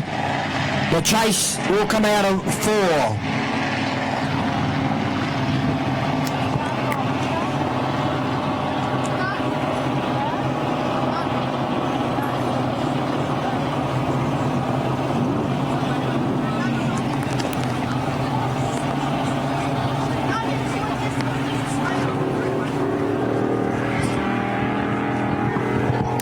So 4 boats on the water.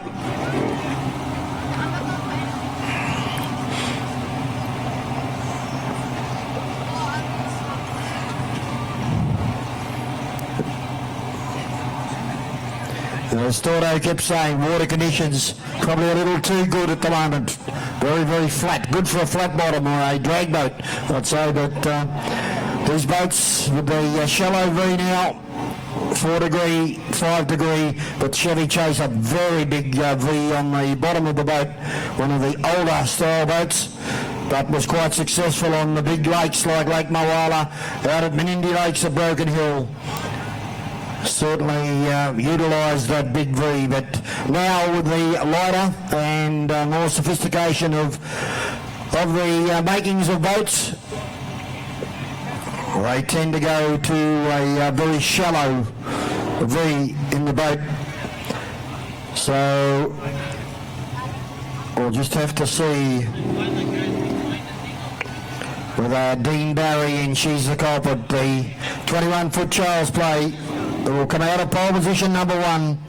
Can get away from the Evercraft of Scotty Patterson. Yellow and black Tiger boat. Turn It Up. Coming out of 2. Chevy Chase, Damon Thurger out of 3. Bulldog, Jamie McCutcheon out of 4.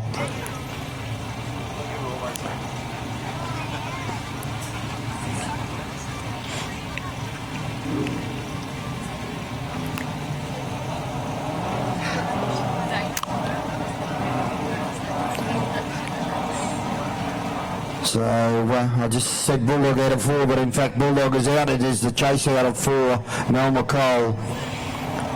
So they're about to come down.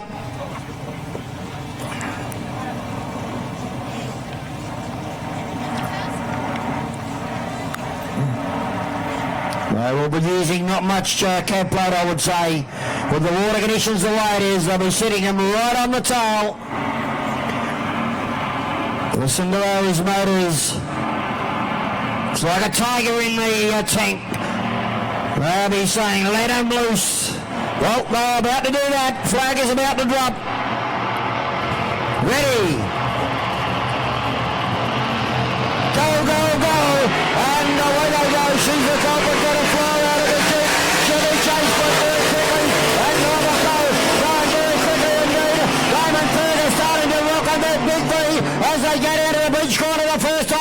and who's it going to be? It's going to be Dino. Greenberry, she's the culprit, comes out of the shield, fires the big block, 21-footer, up and away she goes. Over on the outside then is the chase, Mel McCall, tucked in on the inside, Scott Patterson turn it up, and unfortunately David Ferger is out and not in a good position. They might be a red flag, might come out, we'll just have to wait and see as they go in the front straight away. Dino Berry shows the way out in front. She's the culprit. Out from second place and turn it up. Third place in the chase. Mel McCall as they run down towards the bridge corner for the second time round. Down to go in. Dino goes in there. Now he will see Fergus in there and he comes up on the inside. Turn it up, second place is Scotty Patterson. And turn it back to Mel McCall, the chase as the race leader. Up the back straight away. That boat is absolutely heading as he goes up there.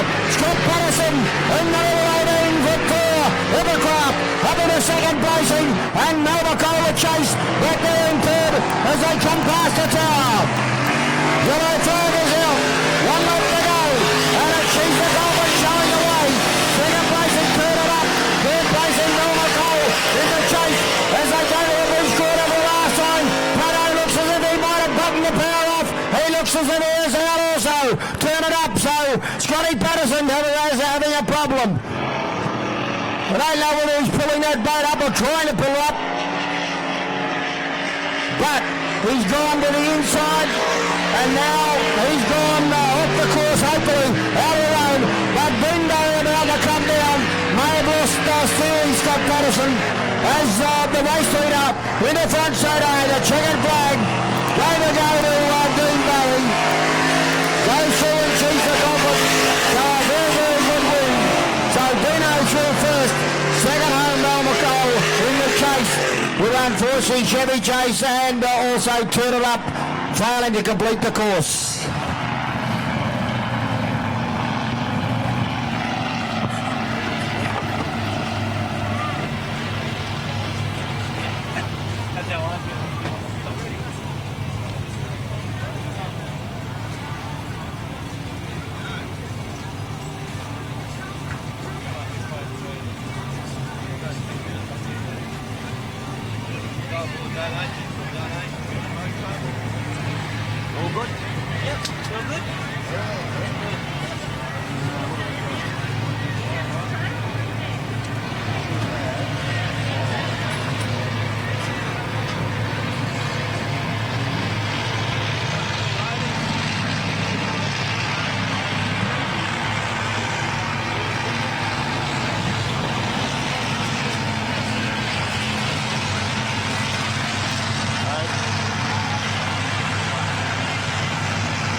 Okay, first time today, unlimited outboards.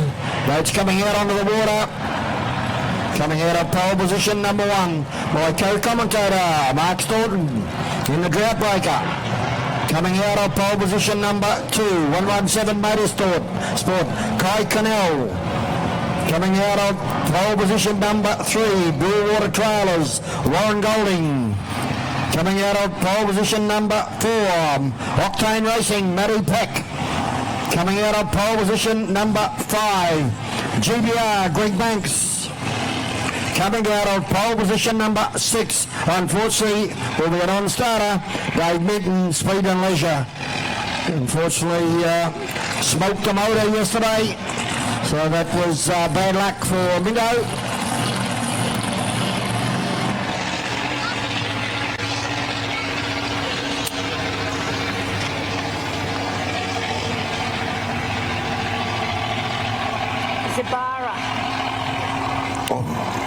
Zabara, okay. Zabara, Shane Fountain. So I was very fortunate to they presented me this morning with a shirt and a couple of hats. Thank you guys. Yeah, they said, I believe that you like picking up shirts at will. Well, yeah, I've got quite a few of them in the cupboard from here, New Zealand and overseas. Outside. Be 6, Joe. So it looks like Zabara of Shane Fountain coming out of the outside with the scratching of Speed and Leisure. So we've got Droughtbreaker in 1, 117 Motorsport 2, Blue Water Trailers 3, Octane Racing 4, the GBR 5 and Zabara 6. Right, Lum.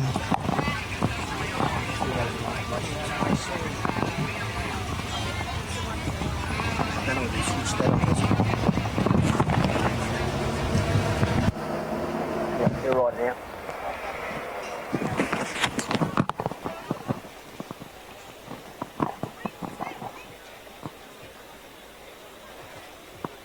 Just tap that and see whether I switched it off. I might turn it on, do I? Should be off, I think. Down, I think it's off. How'd you go? Did you go to Arrows or not? Yep, gave him the money, so he's happy in the circus. And Did you sign it? no, Adelaide's still in the room, so I've got to get it after and go down and get him to sign it. And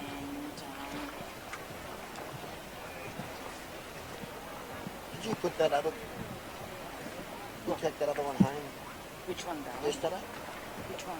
The one that, you know, you said you didn't want. And I said, oh, I'll take it home. Did you take it home? What, the can of drink? Yeah, it's free. You right? Oh, that's right.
7, did you? No, that's all. Oh, okay.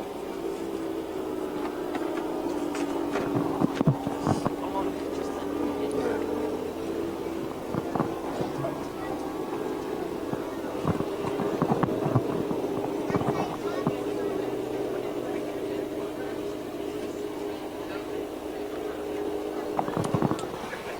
Okay, unlimited outboards out on the water. As I said, my co-commentator, Mark Staunton, and the drought breaker. Should have taken the mic out there, Staunton. We could have had a talk to you. Don't know whether that would have worked, but anyway, he's coming out of pole position number 1.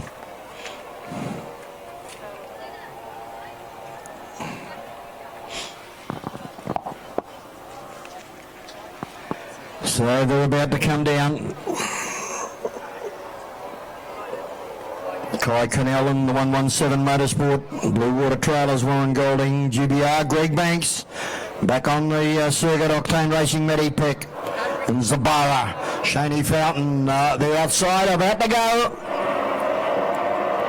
Flag has dropped, and you know what, stops here, and where's my mate? Well, he's not out there, Storto, so I don't know what happened there, but anyway, they're off and racing. So let's have a look at them coming out of the top bridge corner. That looks like it's going to be in a race into at the moment up that back straightaway, and it is, I think, the Blue Water Trailers. Wade Goley showing the way over on the inside as they wheel up towards the lead-in board at the top end of the circuit. As they had Banksy right round the outside to pick him up as they come into straight away. It is the 14 boat, Greg Banks, getting up on the outside. The former Malcolm Jamison boat from New Zealand as they wheel their way through. Then we move back through the field to 117 Motorsport and Matty Peck, Octane Racing back behind them as they wheel up the back straightaway. But our race leaders in 2, showing the way out in front. Blue Water Trailers the inside, over on the outside, trying hard to stay with him going up there. There's Greg Banks in the 14 boat, and look at Banks, he's just run into the corner, but got out very wide. Lifts the boat to get the air in underneath it, folks, and on the front straightaway. Yellow flag is out, 1 to go. So it is Blue Water Trailers of Warren Golding from Greg Banks in the 14 note on the outside, the orange and white, and then further back in the field just going through the 117 Motorsport, but will concentrate on the race too as they go up the back. Zabara getting out of the water there, Shane Fountain. Oh, it's getting the rock and rolls as these race leaders are about to go to the top corner, but Banksy's got right away from him now, and the power went right on up the back straight away. He gave it a squirt, got about 5 or 6, 8 boat lengths in front, homeward bound for the checkered flag, and he is going to go to the GBR. Greggy Banks to the Canter, does it well. Blue Water Trailers in second place, and Warren Golding as he goes through. There's the bar, Shane Fountain, and Zet, which we call the steel boat in the Canada and US away. It's a 777, goes through there a lap down, very further back, the 117 Motorsport of Kai Cadell, Matty Peck and the Octane Racing just going through, and Zabara just coming out of the bottom corner there of Shane Fountain for the unlimited outboards.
That's why they put them all out there.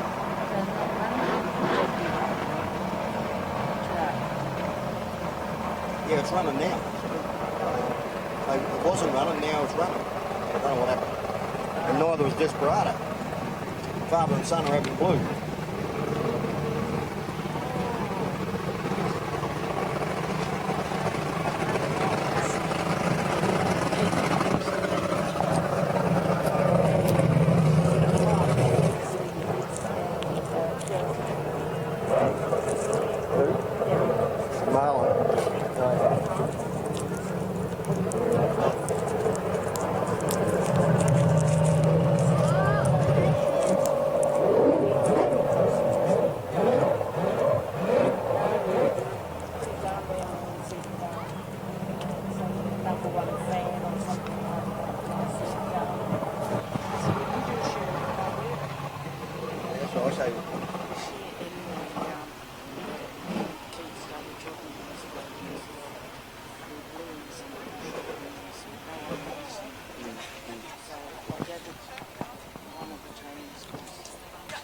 So I walked away.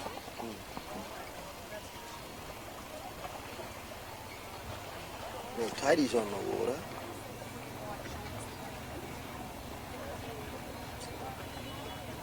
I don't know whether they said Tady and Harrison first up. Whether she said. It was 2 and then 3, I think.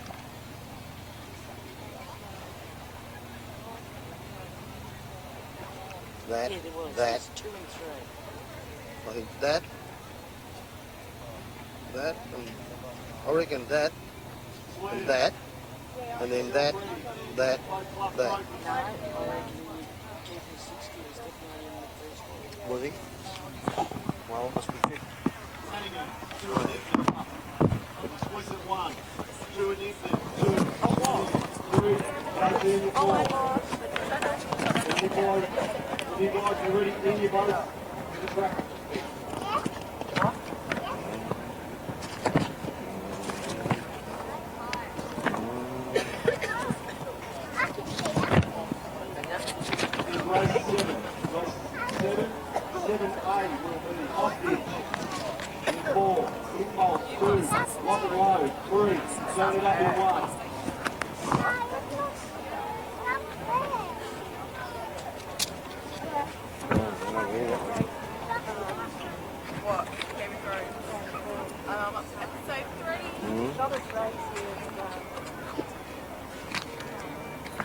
That's probably the worst one.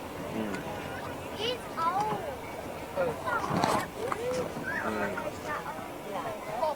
Oh, I'm Shadowhunter. She's in the cottage. Yeah, we'll just have to see what comes out. Okay, looks like the GP and 6 litre hydros, boats on the water. You can see Miss Tina Breeze, Wayne Smith just drifting out. So I just have to see, I think there's 2 in one heat and 3 in the second heat. I'm pretty sure it was GP1, so it might have been GP1 and GP60, and then we'd have GP55, Aquamagic, and the Mechanic, Clinchy.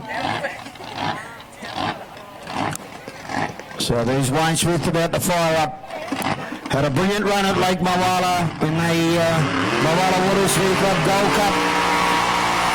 Run second to GP1 Grant Harrison, and they were pulling.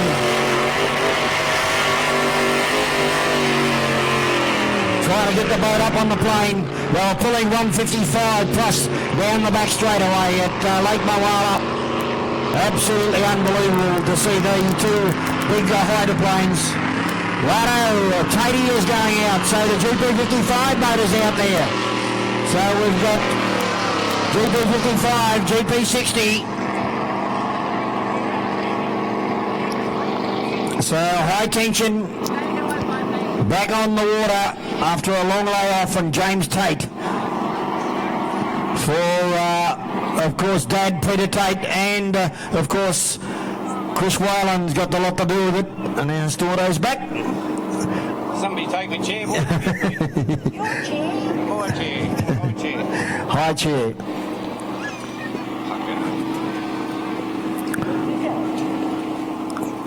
Not happy, Jan. Sorry. Well, Stordo, what happened there, son? Just fuel. Fuel? Lack of it. Lack of? Oh, okay. It's full of fuel, but it just seems to be running out, so I don't know what the problem is. Anyway. Okay, well, the GP Hydroplanes out on the water, mate. The two boats, GP60, GP55. I think they're the two, and then we'll have GP1, Aquamagic, and the Mechanic. Yeah, young Tatey in the 55, he seems to be pretty happy with everything, the way it's all set up with practice yesterday. GP60, Wayne Smith, they've been chasing some issue. Hopefully they've sorted it out. We'll know soon enough.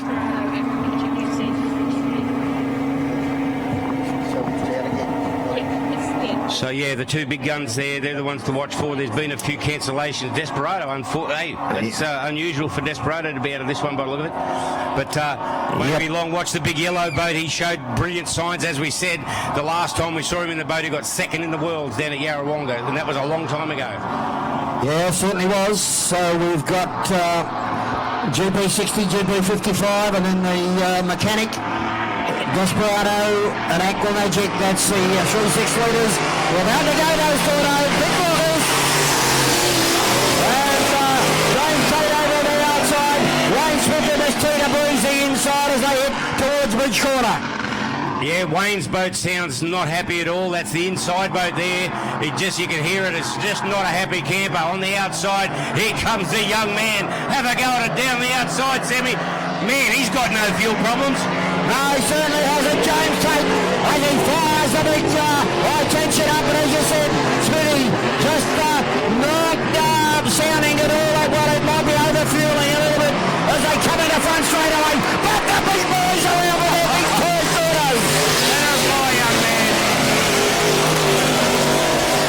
Well, he hasn't forgotten much.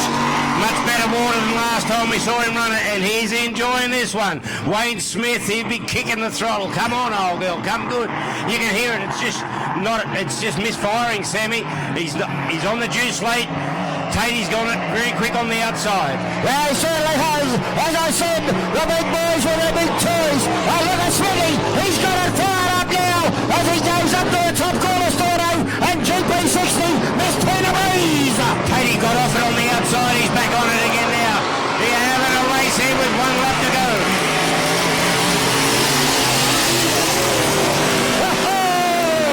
This is what it's all about, folks. This is what you've come to see. Octane racing at its brilliant best here, Stordo. The big boys in the top corner. Look at the tail off Smithy.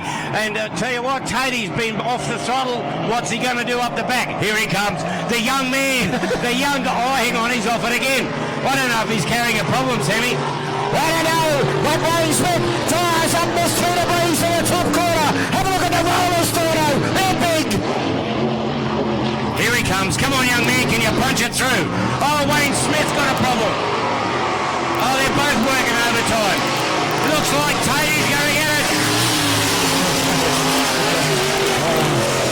Oh, that's roughed up the Mooney River.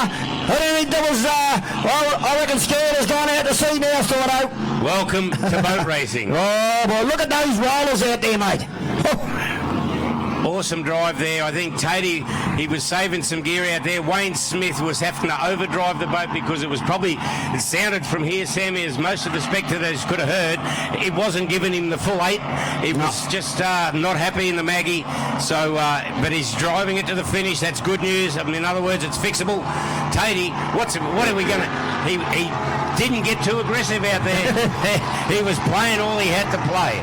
I'm back, he says. I'm back, Smithy. James Tate, great to see him back out on the water. Peter Tate, dad, of course, high tension. Many, many years, the unlimited displacement boat. And Chris Whalen, wow. What a combination there, Stordo, to have back behind you, behind the scenes, Chris Whale and Peter Tate. Know all about racing. Mate, somebody could confirm it. I remember Barry Sharp, God rest him, his boat Jag was one of the first displacement boats. I was lucky enough to have a drive in it once, but I thought the first of the new generation sailboats was Peter Tate High Tension, am I right? Yeah, I think so. Yeah. So yeah, I'm pretty sure you're right there. And that we've seen the high tension boat. It's over in New Zealand. It's ready to run, but he just won't pull it out of the shed and play with it. Jelly. Yeah. So now I'm pretty sure that Graham Weller's young bloke's got it. Yeah, they bought it, and they put a big block injected in it for the young bloke at the moment. Okay, so, well, it'll get used then for sure, because Weller's name is synonymous with boat racing right across the Tasman.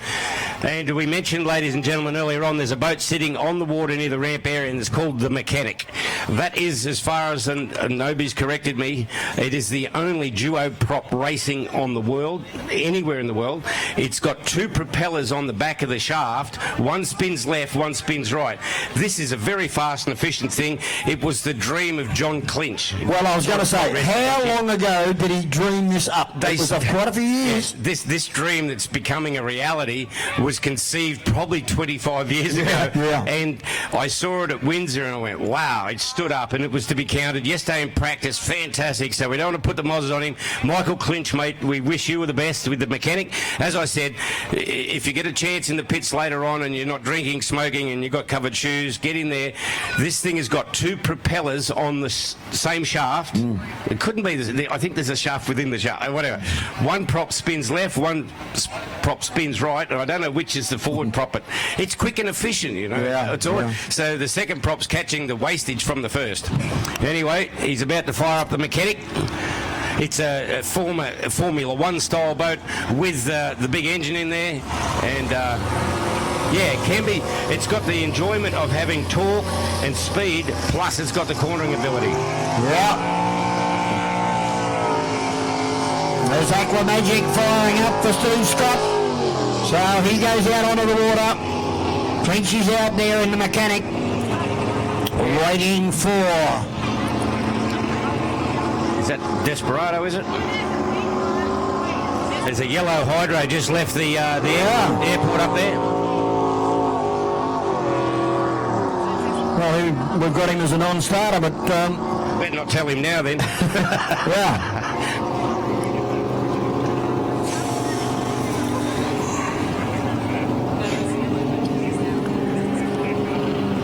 Yeah, well, out of pole one, I think the Mechanic, it should show some terminal speed. The Hydros may show a little bit more, but he's in pole one. If he can turn that tunnel around there and fire the wick up, I don't think they'll get him, barring any problems, and we hope he doesn't. Michael Clinch, like we said, John Clinch, he was a mentor to a lot of people, and we miss John, but Michael's gone on with the dream, and the Mechanic now, it's great to see it become reality. We saw it at the World Semi, and a lot of people weren't aware that it was running two props, twin props on the single shaft. So we wish him well. It's technology that's taken a while to get sorted. Well, it's just unbelievable what they're thinking, Storno, because that great man, Brian McCosker, you know, to get a small block with twin plugs per cylinder, two Maggies, you know, and he had wires going everywhere. He was well in front of the time, wasn't he? Well, and it was for a lot of years, and right till the end, there was a lot of big blocks. Yeah, that couldn't catch that little boat. It was a cheeky little boat. Yeah, it was always there. Oh yeah.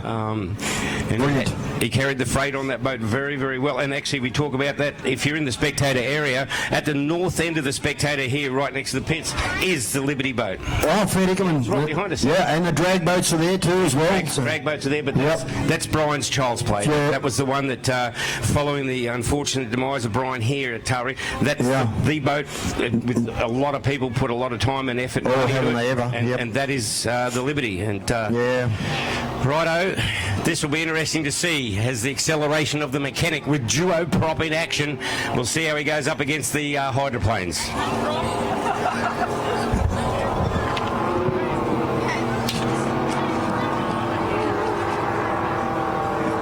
Okay, well, we're about set for a start. Clinchy on the inside.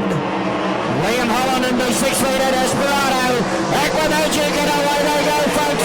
And they hit the water running here as they get out towards the bridge corner. Can Clinchy hold them out, Storno? We'll have to wait and see as they go through there with Desperado the centre.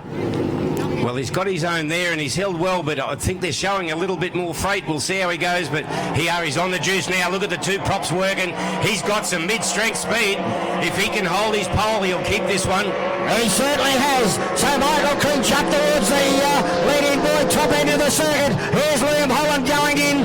He throws that 6 litre Desperado in. Clinchy over on the inside, Holland the outside, and Aquamagic Steve Scott. Yeah, Holly is showing a lot of speed. This yellow boat, don't forget, a former winner of the Champion of Champions. But on the inside, Michael Clinch, can he keep the boat up and running?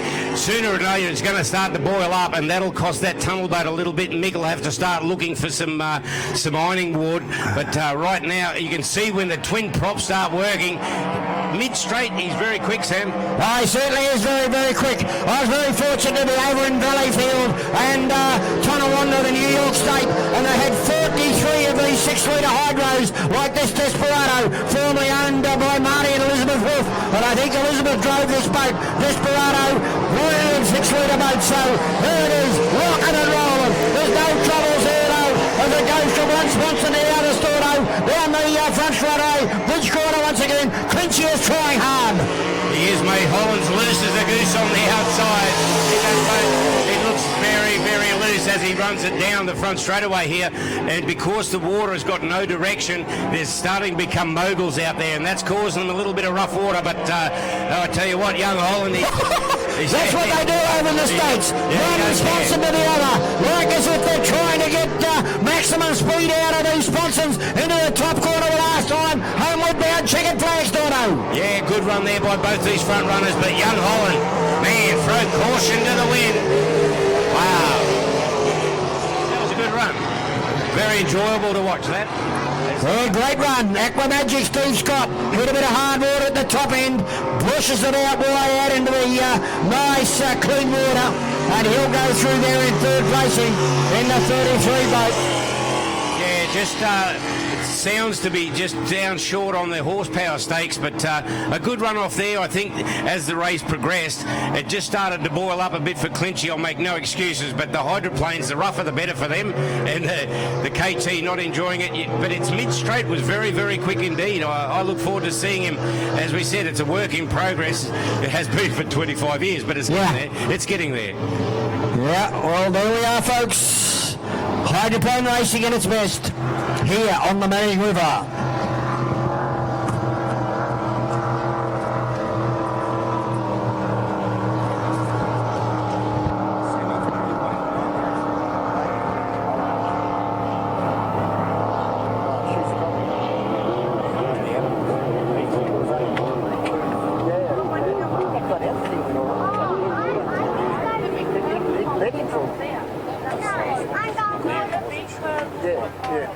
I think you got him down the back straight there. No, I'm doing that. I'm going for it. I went up there and I set the trip to run up, so I'd be ready to come back. It just went straight out of field.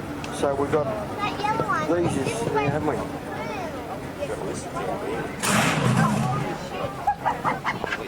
No swearing, please. It's a family show.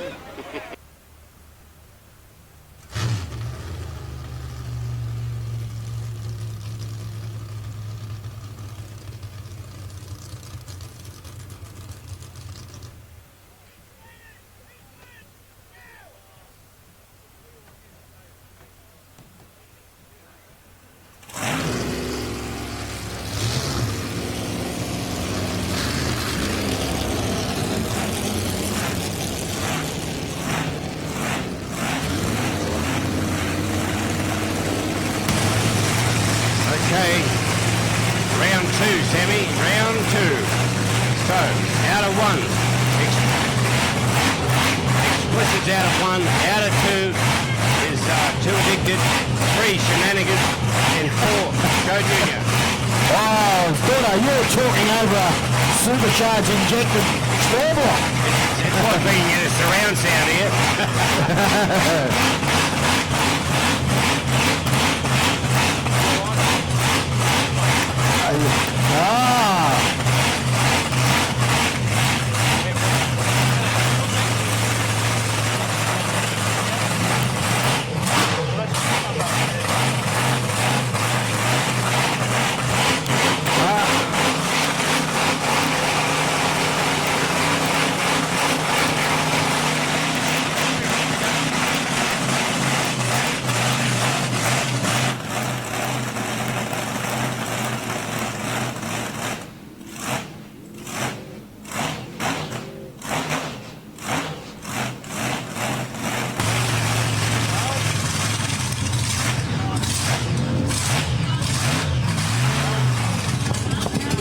Well, Storno, I think you've just, or someone has just solved the problem of why the fuel didn't come to the fore to play.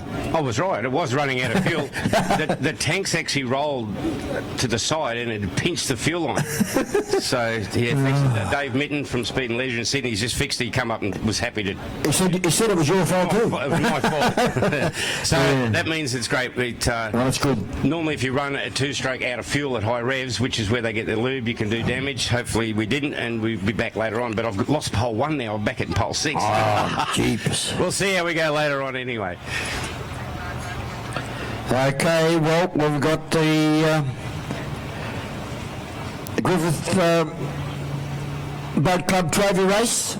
So we've got out of pole position number 1, Explicit. That'll be good for him. It will be good. He was fast in that first heat this morning. Very fast indeed. Out of 2 Addicted. Won his heat. Very quick.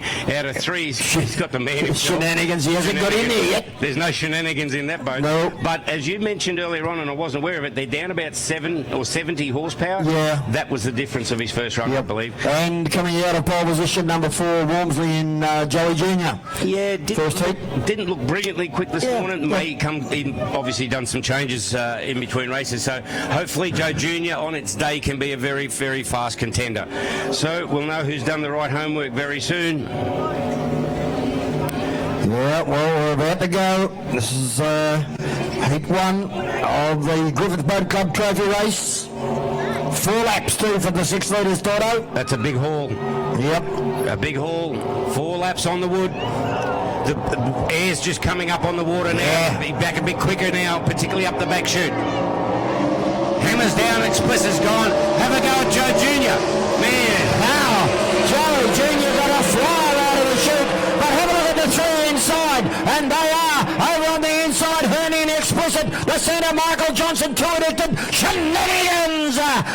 Pugs ears with William Wilson. Oh, that's a big bit of water, Storno! he did. That's Explicit. He hit some hard water. Who's that beside him? That's Jono. Young Johnson and Shenanigans into 3rd at the moment. Joe Jr.'s gone from leading to the back of the pack. I think he might have a prop that'll give him speed, but no acceleration. Oh, top quarter coming up, and Chrissy Hearn, Explicit out of 1, Jono out of 2, and Shenanigans out of 3. That's the way they are. 1, 2, 3 at the moment. 1 left down, Storno, 3 to go. 3 to go. I tell you what, Johnson's showing some good speed down the straight. He's up side by side with Explicit now, but he's on the outside. He'll need 40 mile an hour to get around him, and I don't think he's got 40 mile an hour on Explicit. Explicit, however, is held in on the rough corner, and they're all but side by side. The young kid from Victoria is loving this game at Taree. Well, he certainly is. Running the race of his life. Jono up the back straight away. 2 Addicted. But Chris Hearn says no, no, no. Explicit takes over. Jono runs into the corner hard, Storno. He's kept the speed up, Sammy. He's kept him in tight.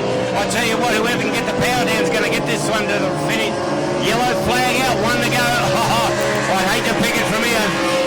Oh, side by side, folks. Down the front straight away. Well around the 130 mile an hour mark of the legend. They're really hammering on these 6 litre NASCAR motors into the bottom corner. Hurling Explicit. Addicted to the outside, Jono. As they go up the back straight out. There's not a Calio paper between them. Storno. Mikey Johnson's got the advantage of keeping the speed up on the outside. Explicit's off the plate.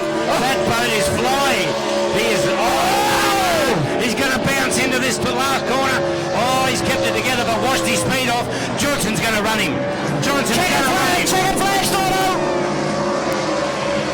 What a run. What a run. Who said you can't have a 2-boat war? That was war. Absolutely beside disqualified. Mikey Johnson, welcome to the main game, young man. Explicit through everything with the kitchen sink. I don't think he's seen the checkered flag. No, he was watching Johnson. Paul Burton done this at Yarrawonga in the EC Griffiths Cup heat. He went around 4 times. If he finishes this lap under throttle, he's disqualified. Yes. 50 metres. Wow. He still hasn't seen it. The rules state, ladies and gentlemen, for those who aren't sure, once the checkered flag goes out, if you do a full lap without getting out of the boat, like without buttoning off, you're disqualified because there's other boats then idling at that point. So we saw it in Paul Burton in Warlord at the fastest lap in Warlord down at Yarrawonga, went a full extra lap out of the final. So explicit on the last lap before the checkered, he threw caution to the wind up there. That boat was in full flight. Oh, it was really out of the water here. It was lurching. The air was just getting under it and saying, well, I want to lift you. And lift it did. That was a carbon copybook driver, Mikey Johnson, mate. He held him in tight, kept his speed up, and he ran it good to the He ran that corner there, Storno, the top corner, and I thought, he's not going to stop. You know, he's just going to, it'll just keep going. It'll just lift up out of the washers and just keep going. But he got round it beautifully. It is easy to have your approach speed and your capabilities mixed up. For sure. But he didn't have that problem. Okay, the next one out is the... well, this should be a great heat. Heat 2, Storno. Turn it up out of 1. Listen, you'll enjoy this. Yeah. They'll have to work hard. He showed enough freight to hold him down on the outside, but then he was relegated back through positions. Out of turn 1, he might hold his own for a while. Yep. Out of 2, there's Impulse. We saw him go very well this morning. 3, Lock and Load. That's a... I think that's former Sacrifice. That's Sacrifice, yep, Whalen's boat. And then on the outside is Hostage. He looked very good in his heat as well.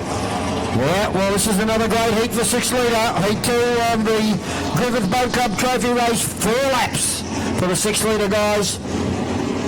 But great racing as we've come to see for the 6 litre boats, Storno.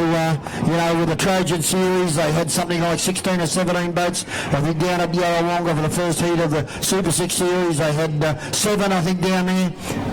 So, you know, they've got, 8 here this weekend? Yeah, good roll-up. So, good roll-up, yep, great going. And some of the guys were only 2 weeks ago down at my wife doing it all. And and I'm going into general basis, the blown engines obviously make a lot of noise, make a lot of horsepower and all that. These 6 litre engines, maybe not the NASCAR stuff, but what they were leading up to a number of years ago, they're $150,000 engines. Oh. I know that Ricky Bakewell's boat in illicit, I mean, they had to sell the house for that engine. Yep. I was talking to Lindsay Johnson down there, and I was talking about Henry Heights, the great Henry Heights Seabreeze. He said to me many years ago, Smithy, what you want 1 horsepower for 1 kilogram. Now, if you've got 500 kilogram of boat, you wanted 500 horsepower. You mentioned it, yeah. Yeah, so, but I was talking to Lindsay Johnson, and Lindsay said, you know, this boat weighs 325 kilos. Really? Engine included? No, and we've got 840 horsepower. And I said, well, you've just thrown that out the window, haven't you? Thrown Itchy's theory out the window? But he doesn't seem to have to overdrive the boat. No. He's well within his limits, and it's interesting you mentioned that boat weight, because I know ours comes in with me, all the gear fueled up, as it races, is about 340 kilo. Yeah, well, he's around about with 300 and hopefully 300 and something horsepower. Yeah. Anyway. So, you know, that's just giving you an idea that, it's...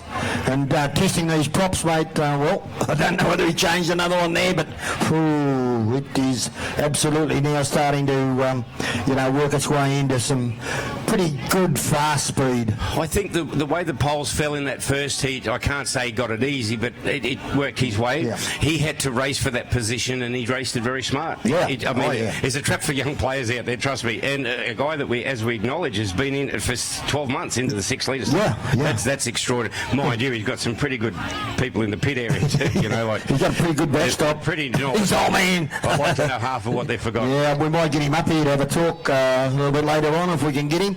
So Michael Johnson or Lindsay, if you can hear me, might send Mike up. We might have a a word to Michael. Just you, the crowd, the spectators, So these guys. on this second heat, you're going out on a limb, Sam. What are you thinking here? Taking the poles into position. Yeah, well, I like if I've seen Connor the last 2 weeks, and by golly, I've been very impressed with this guy.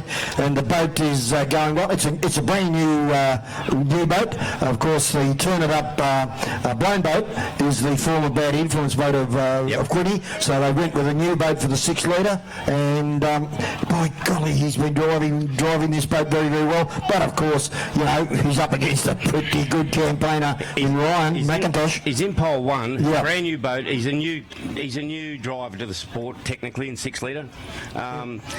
Maybe come lap 2 or 3, the pressure's going to hit him because there's some fast boats going to make his life. Well, Impulse was very impressive in early this morning. Young Meso's very quick. You cannot discount him. And the water, I think it's back up to about a 5 for speed. You can see a bit of direction now coming across the course, and we're about to see him come in. Yeah, well, this should be a beauty too, folks. Hold on to your hats.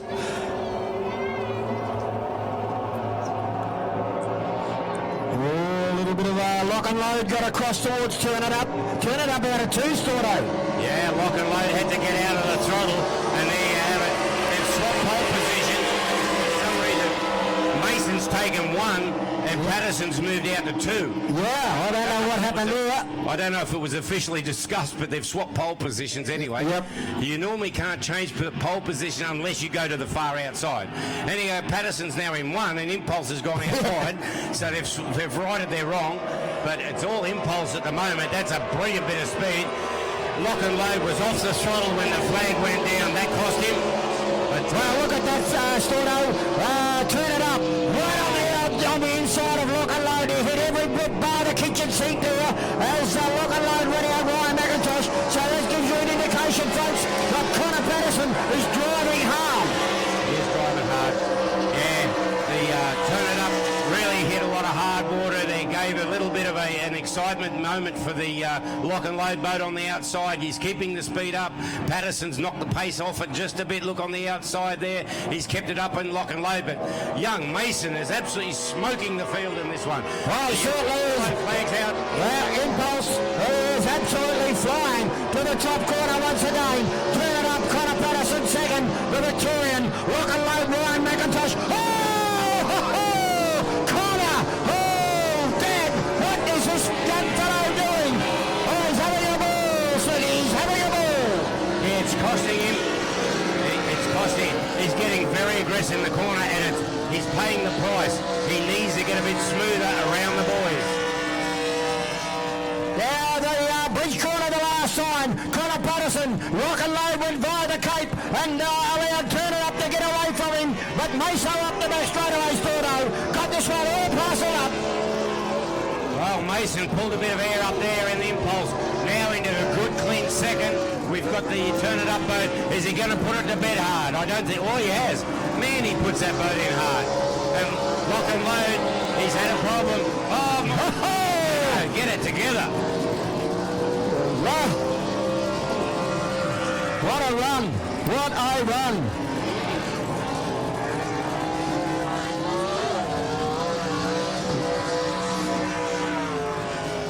All right, Sammy, you can get him while his blood's running. Here's the old boy now. Dad, what have you done to that young fella, hey? He's given it all out there, mate. Yeah, he loves it. You can be the witness. Have I got the hair up on my arms? It's very, very exciting to watch the young one go around, and I'm just so proud. But I've been coming here for a long, long time as a spectator, with my father as, you know, the Grand Poobah of the national body, being the APBA, and I always wanted to come here to race a blown boat, and unfortunately for me, it took many, many years. And believe it or not, I actually remember Rage racing here. Right, so today when I saw that, I just said to myself, oh, this is the day. How good's this? And I got to take a start of an unlimited race, and my son's out there absolutely doing his best in the 6 litre, and I can't wait to give him a go. And I reckon that'll light up a few people.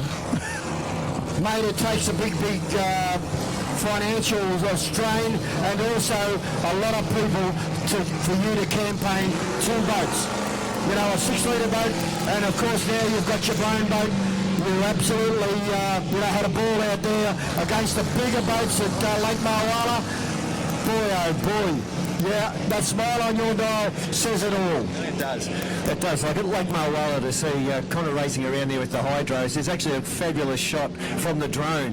There's 3 hydros and there's a little yellow boat just around the outside. And guess what? Well over 125 mile an hour. And you sit there and you think, like, once upon a time, 125 would have won the race and probably lapped them. Yeah, you're right there, mate. You are truly right.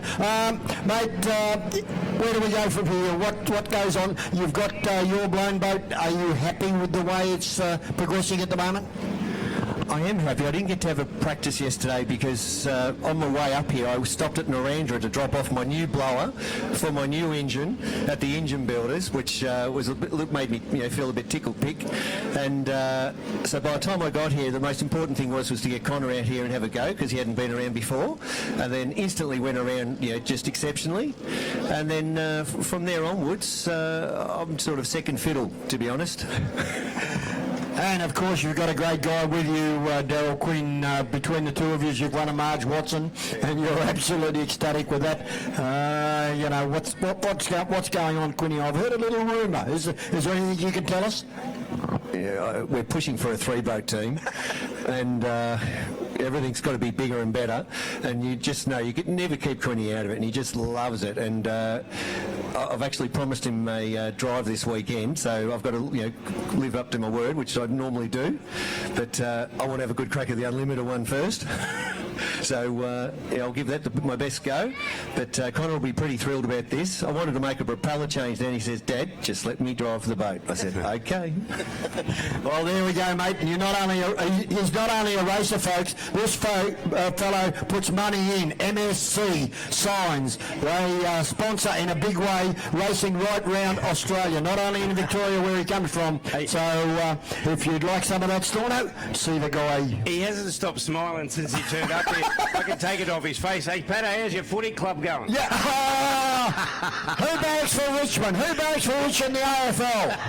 Oh, go, Pato. That took a smile.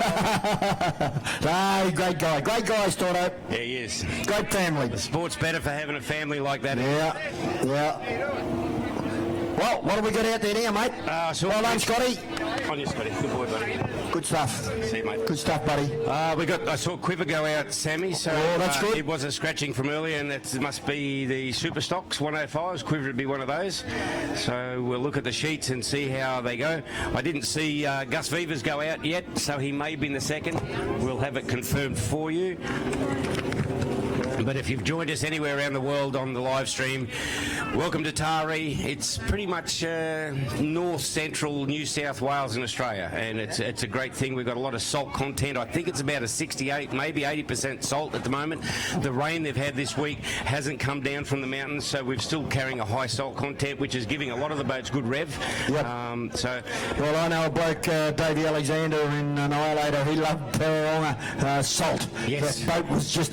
The boats are different, wasn't it? Well, our boat was running at Hume last time we ran, and we had it maximum set up. Couldn't get it over 8,100 RPM. Yep. Yesterday here, 9.3, and we haven't touched a damn thing until the fuel line broke. Yeah, okay. Well, I don't know whether we've got 5.2 litre, is it? We'll pick them as they come through. It looks like Quiver's out of 1. Melody is out of 2. Yep. Looks like Trouble is on the outside. That's young Woodsy. Well, this will be a pretty good races. Here's Rhonda Wanakovich in the little hot lemon boat. They're also going very, very nicely indeed. It's great to see Rhonda back on the water as they race down towards that bridge corner. So this will be a very, very good race. This one's Storno. Trouble out there, Woody, walking up the back straightaway to the Quiver. Yeah, they're going very well. Very hard to find these engines nowadays. Most of them are out of cabs. They're a 253 basically for any basic, but Quiver is a very fast boat. It's a longer boat and enjoys the rough water a bit more. Well, he's doing it pretty well at the moment. Quiver shows the way as they wheel up there from Trouble further back in the field. At the head of the others in Bull Terror and Melody. Good hope to see Brian Kilpatrick out there in the Melody boat. It is the Melody crew. They've been the Kilpatricks. probably 3 or 4 generations of boat racers now, and it's great to see the boat out there. They did have an injected Nissan engine a few years ago. I don't know what engine's in it right now, but yeah, they're great family for boat racing.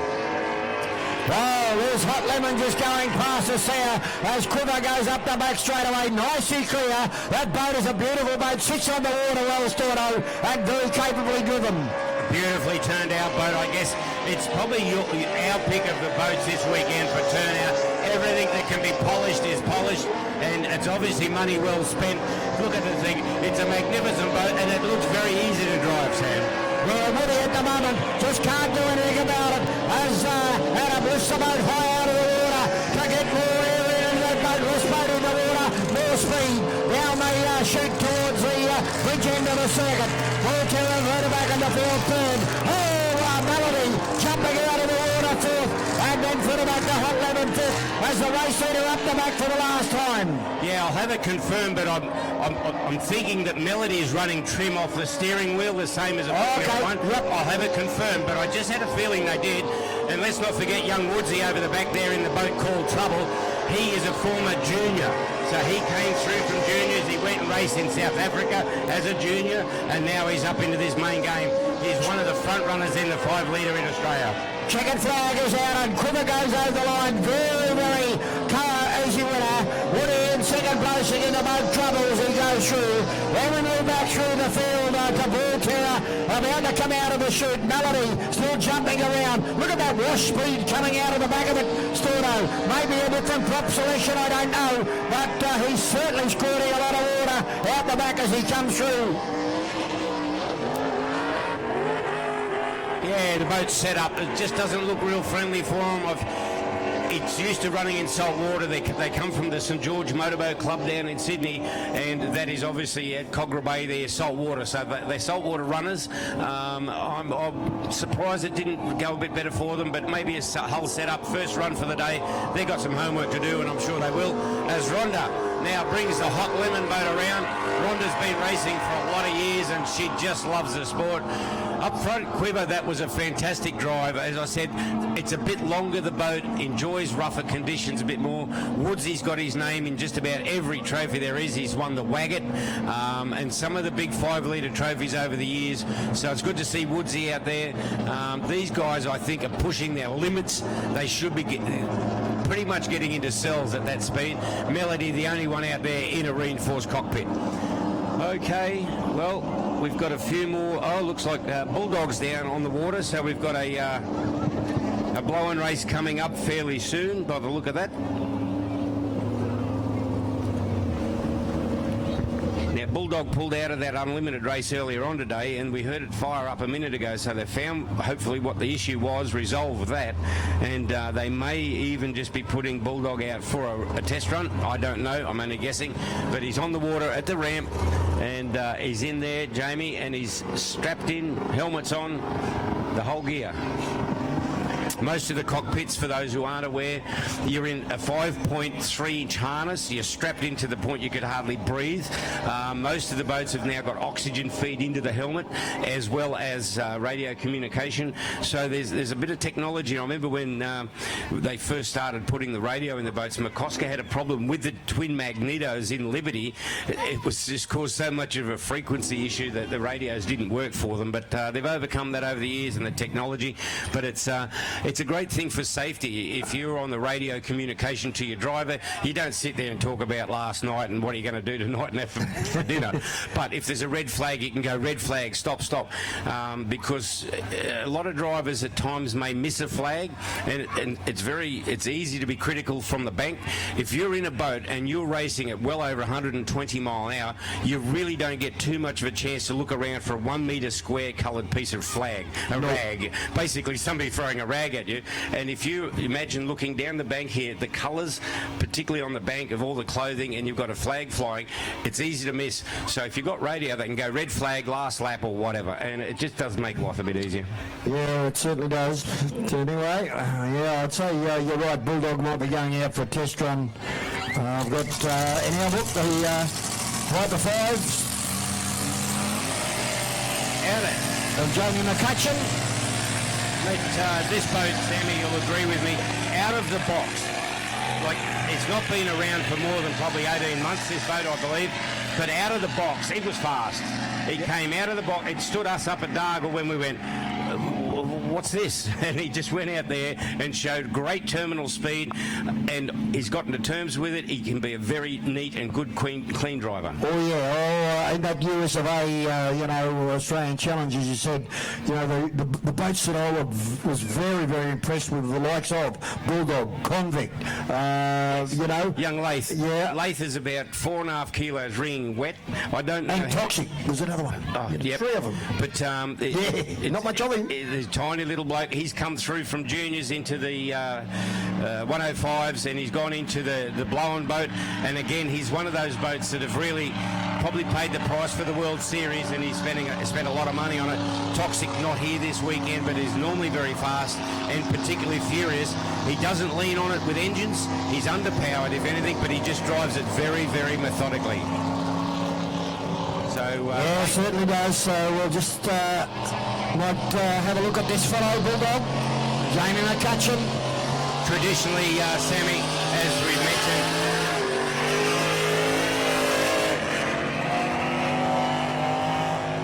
most of the, if not, all of the boats pretty much nowadays are what they call dry sumped.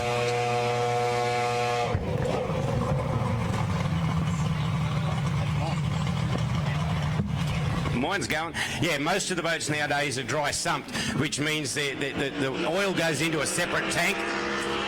He's carrying some good freight, so the engine is dry sumped, and all of the engine doesn't have a sump like a normal car. It goes into a tank.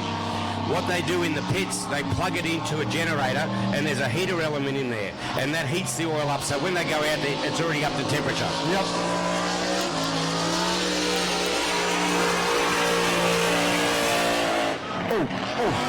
Rock me. Give me that. Bit of a yip yard. Yeah, thrill. But that's good. He sends. They had it warmed up here behind us. As we said, they've got an element in the oil tank, brings it up to temperature, so when they go out there, they don't have to spend 3 or 4 laps to warm it up. It's pretty much good to go. It sounds pretty fat when he's off it. As these things get on it, they lean out. So they sound a lot more crisp when they're wide open than they do when they're actually just pussing around.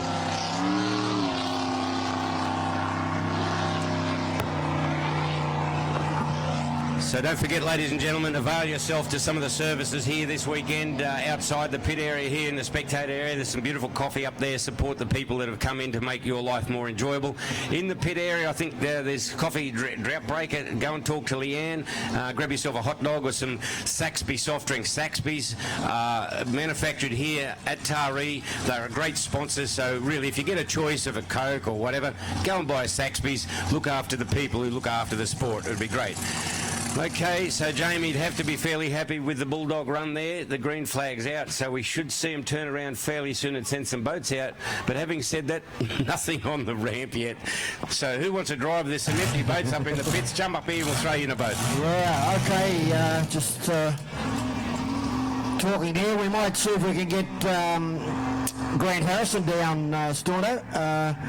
I don't know whether they can hear us from up here. Make him walk all this way. Yeah, come on, Harrow. 8 times winner of the EC Rivers Cup. No, he hasn't. Okay, we haven't seen BP1 out today. I think he's holding his best to last. Right, Hoper 5 boys out on the water. Having said that, does it look like Cookie? Who's hitting some ducks? Yeah, sounds like he's shooting ducks there, young Cookie.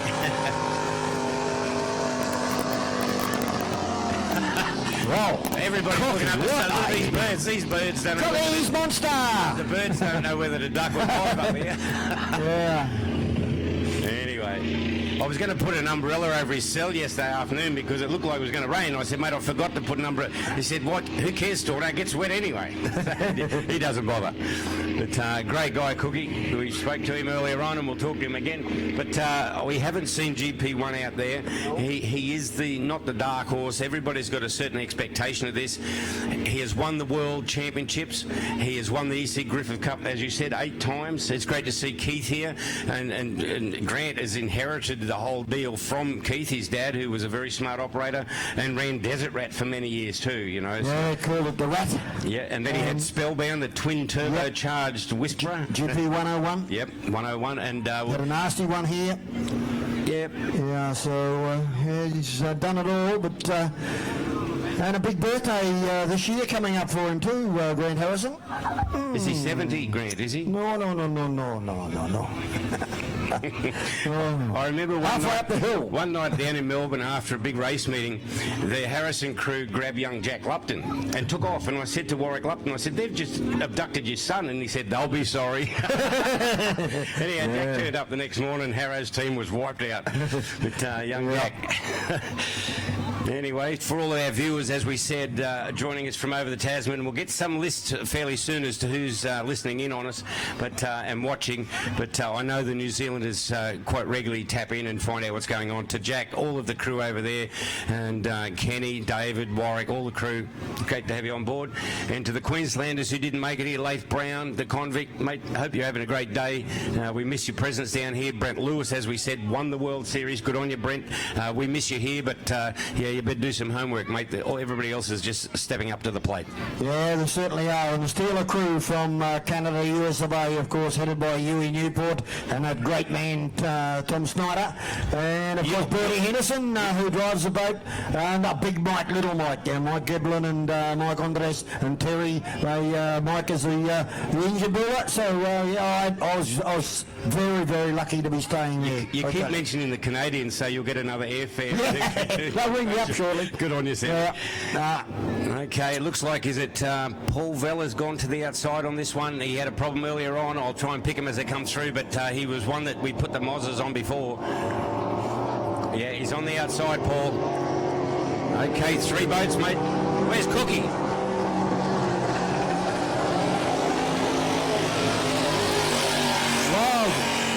Cookie went up the back there shooting ducks, and I think he's found them. He stopped where I stopped.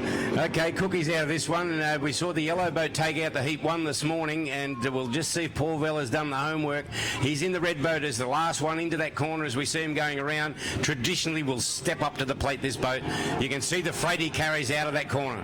Certainly does. Untamed Lady is the race leader over on the inside. The Phoenix is in the centre. And where's the River Rat? Paul Vella. There he is back through the field at the moment. Still not going well, Stordo. So just hasn't worked that problem out, whatever it is with the impatient boat. Oh, it's he's hitting them too. The Maggie's turned. It's firing everywhere. Turn it off. Oh, well, a good run off here. 2-boat race now as they come down. Don't forget Phoenix won it last time, but he's on the outside of Untamed Lady. And a beautiful run off there. He's going to have his work cut out to get around the outside now and take the lead off the Untamed Lady. Yeah, boy to boy, it's much faster. Yep, there certainly is. He can keep that speed on as he goes in, but Untamed Lady done the corner very nicely indeed. The Phoenix the outside as they rip up the back straightaway now, side by side. It's the Phoenix over on the outside. Untamed Lady, what can he do to hold him out? He's trying everything, Storno, but now the Phoenix takes over. Yeah, he's got the lead now. I don't think he'll shut the buoy. He traditionally likes to keep it wide and keep the speed up. Let's see how he goes. And they'll want to stay away from their own wash, which you can see is boiling up in the corners right now. Yeah, he's kept it wide, kept the speed up. He'll come through here. It's just about max rate. Certainly is. Untamed Lady to the inside. Yellow flag is out, 1 to go. So the open cockpit to inside. The sailboat the outside, the Phoenix as they go down to the bridge corner. Look at it, lifting that right sponson out of the water, but no problems for him as he goes to the bottom corner over the last time. Swings it in. Untamed Lady the inside, the Phoenix in the wash. Out there about 3 or 4 away up the back. Can he hold him out? Up this back straight away. I tell you what, Untamed Lady made a real good corner out of down there, and it looked like the Phoenix on the outside. I don't know if he's having a problem, but certainly hit some hard water out wide. He maybe hit his own wash, but here he comes back again. Looking at the last drag they had down here, they're coming for a checkered flag this time, Sammy. I think the Untamed Lady on the inside, if the water's not too dirty. They'll push him wide. He's pushed him wide. Now it's what they call the freedom release. Let him go. Homeward bound, running the line, Untamed Lady. Oh, good run. Got him. Great run. Untamed Lady from the Phoenix. Yeah, good run there. Awesome run. Okay, hopefully the Vellas can sort out the impatient deal, but the Untamed lady there for the third and fourth run on the boys was running into their own dirty water, made the best of it up here, just stepped out and went into a nice bit of clean water, and that, I think, made the difference for the exit. Yeah, well, we might have a little bit of slow time now, folks, because the two boats they've got to bring back, which is Paul Vella, Impatient, and, of course, Cookie Monster. No, leave Cookie up there. it's up near the, what do they call that place over the bridge at the Hunter Valley Hotel, is it? No, the Manning River Hotel. Oh, that, we got some food. It'd be close to that from here. Yeah, we got some food from that last night. Absolutely magnificent. Yeah, I hope his boat's registered for interstate running, because he's just about in Queensland where he is. So they'll go up and pick up Cookie, and Paul Vella's boat didn't look happy. It started what we call shooting ducks, is when they start backfiring. Traditionally, it's a Maggie's turned or something in there, and it started firing all over the shop. Hopefully, it's resolvable. So don't leave us. Support it. Welcome to all the spectators here to Powerboat Racing. If you've got any questions, we are right beside the spectator area. If you've got any questions you'd like us to make up the answers for, just come up and see us and we'll make up the answers for you. But Nutcase, and there's a Haymaker there down there waiting. So as we said, a short break, just a short one, because we've got to tow a couple of these boats back in. What's happened?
Okay, folks, not too far away from a restart, but here on the Manning River at Taree, we couldn't do it without our very, very good sponsors and supporters.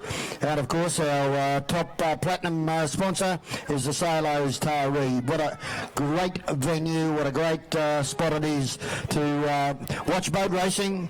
Whether you'd like something to eat, they have a very, very good meal menu, and of course those pokies they say this weekend are hot. So guys, girls, if you'd like to spend a few bob there at the silos, they'll be only too happy to take your money, but they'll give some back. Also, of course, you can sit back, relax and enjoy a coldie with them. So the Silos Taree is the place to be after the boat racing. You'll see most of the drivers up there supporting our great sponsor. The air show is tax finance, of course, and the air show will be on again.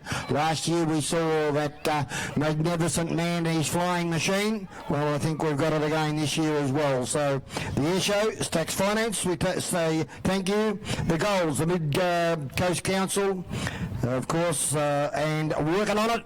And of course, working on it is Joe, Shane, and the crew. They are live streaming this right around the world. So we thank Jo for doing, again, as per usual, a magnificent job. She's there in the van, I think. Little wave, Jo. Can you see? Oh, she might have. Oh, look, she gets a break. I don't get a break, she does. But anyway, magnificent, working on it. Our goal performers, the Silvers. One of our very, very good sponsors is Exchange Hotel Taree, where, of course, the presentations will be held tomorrow evening. Bakewell Haulage. Well, there's a name synonymous with powerboat racing. Bakewell Haulage.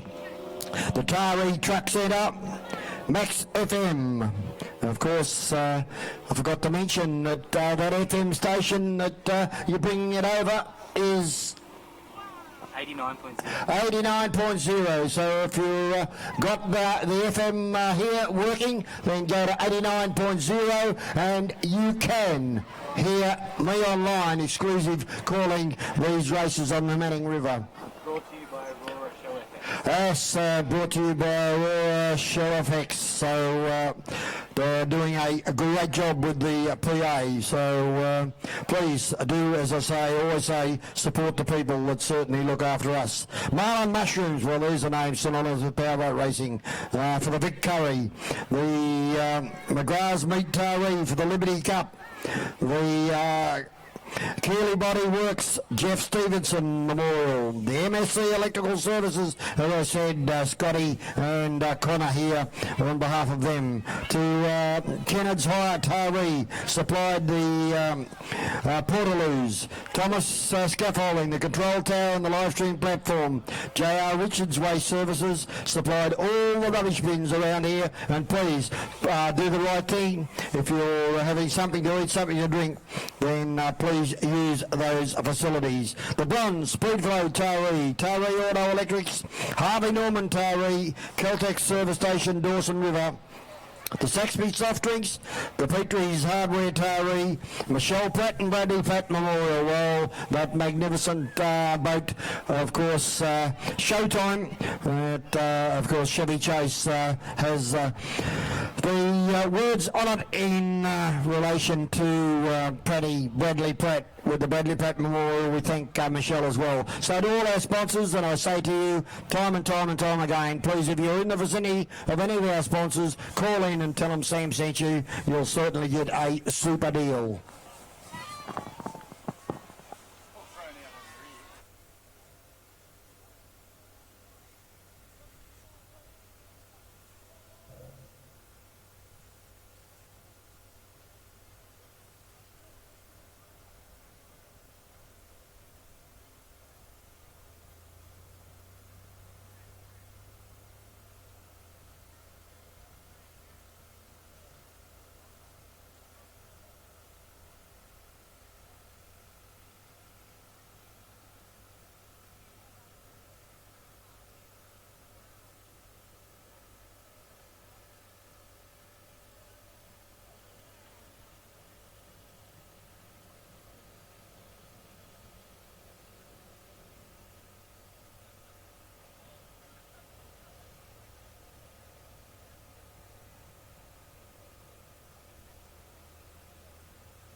Okay, just talking to Shane, mate, from working on it. They're doing the live stream around the world, and we're just talking to Shane, and the biggest broadcast audience they had around the world, which is confirmed, I mean, that they are, was 300,000 people around the world. That's a lot of people. Watching Tari, putting it on the world stage. And I just sent Joe off to say how many are watching today so far. Well, I reckon Joe and Shane should get together and take a photo of them and send them around the world, you know, a photo, yeah? Yeah. No? No. Oh, okay. Okay, I just thought it'd be... Joe's got to get home. She's got washing and stuff to do, you know. Oh, your kid... They do a great job. Okay. Absolutely superb. Black flag still out. Just walked past Michael Clinch in the duo prop, the mechanic boat. Yep. And I said, "You going to have a yarn to us or what?" And he said, "Yeah, I'll come up, but things aren't that good at the moment. The engine and the driveline are fine. Yep. Looks like it might have started separating at the back of the boat. Yeah. Oh, not good. Hopefully it's fixable." I said, Yeah. stick a flex and race table, fix that. Anyway. Yeah. So there's good. Yeah, I'm doing the tech inspection for him. All the 105s are super class now. You know the big boat that won earlier on that we love, that real big, the big ski race style boat. Disturbed. I think it got disqualified. Oh. It's a 105 class, so they have GPSs put in by the officials. I think he went 106. Or more, I don't know, but he's a bad boy. But it's really hard to work that out. But anyway, they've all got the same problems to try and sort. But yeah, there's wind direction now, Sammy. I'd go back to about a 6.5 for speed. It's getting better out there, sort of. Yeah, there's a bit of direction on the water. If you can see the water's all coming this way, that's what we call direction. And behind every little ripple, there's a pocket of air. So the boats won't tend to suck down. This would be great racing. It wouldn't be really good if you had a model boat, but for these bigger boats, they're fine. Okay, Zane comes in the water safety.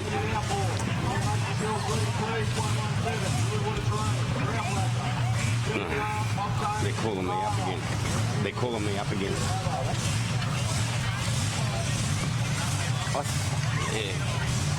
I don't want to leave you until I have to.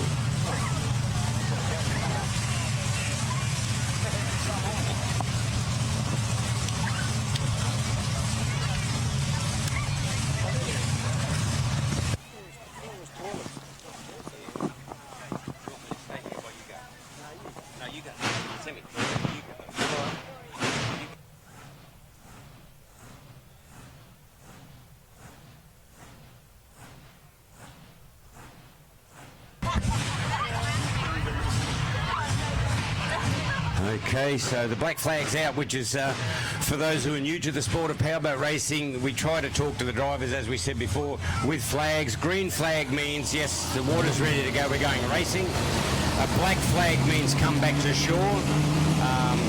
Traditionally, if you return to shore before the black flag, you can be in a bit of trouble. You'll get it please explain from the officials. Red flag means stop. Wherever you are on the course, stop. We've got an emergency situation and we've got divers in the water. There's nothing more concerning to a diver. If a diver's underwater, to hear boats running around, it really is a bit of a disconcerting. So a red flag means stop exactly where you are. The black flag means come back to shore. Obviously, last lap is the yellow flag. Checkered flag means you won if you're the first one to see it. So we're not too far away as the big boat Disturb goes out. Wow. That is a very impressive bit of gear, that Disturb. Sammy and I mentioned earlier, I haven't seen it before. To me, it looks like a ski race boat of some kind with a deep V.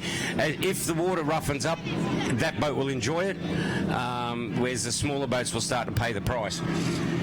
So we're not far away for this one.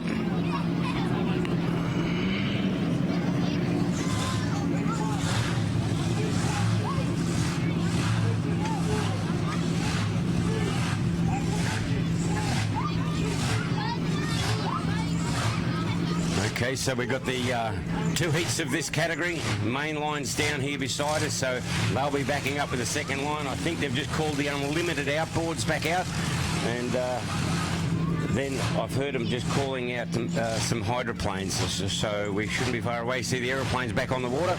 To all the crews, thank you guys and girls for being so efficient. We just keep pumping it away here with the boats coming and going. The ramp is working overtime to Pagey, and the crew in the ramp, we thank you very much. It's not a thankless job, but it's a very hard job to try and convince drivers you've got to go right now.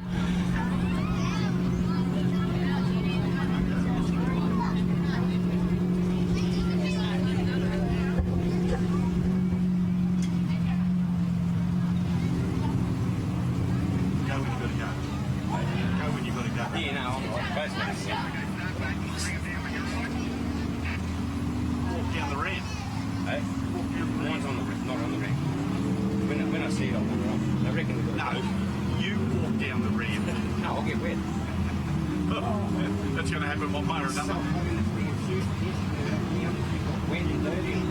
As I said, it's going to happen one way or the other anyhow. This is the suit I drove the NASCAR in up to the Gold Coast. Keep the suit and bonus.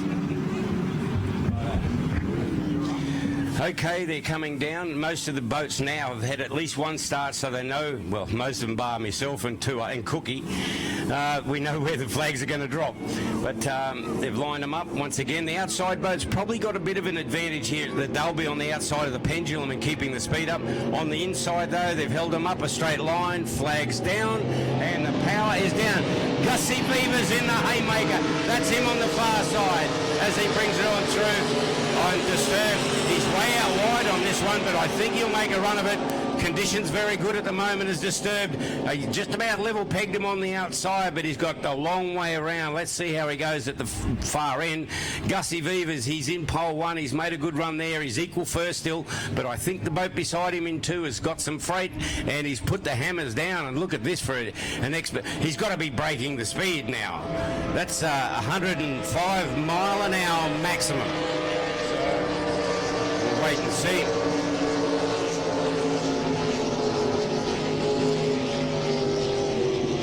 So as we said, it's 105 mile an hour maximum class. If you go over that, you are disqualified. Gussie Beaver's sitting well, but up front there, this boat's sitting very well. Then we have the renamed Gen 3 boat to all the Chesser family. Welcome. It's great to be able to talk to you from up here, but to the Chessers and Barry and all of the crew. The boat looks great. You've passed it over in good style to the new owners, and that's the former Gen 3 boat. Okay, and it looks like he's having a bit of a run there on Gussie Beavers in second place. Gus at the moment holding down second on the inside, looking very good. He's slowing down just a bit.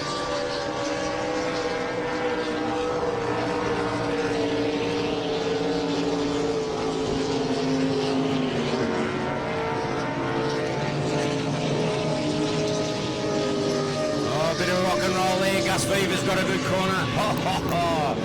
As they get them all sorted out this time around, Sammy will be impressed with that. Gussie Beavers, he's in the V-wash now. The boat really starting to rock and roll. Here comes Disturbed on the outside.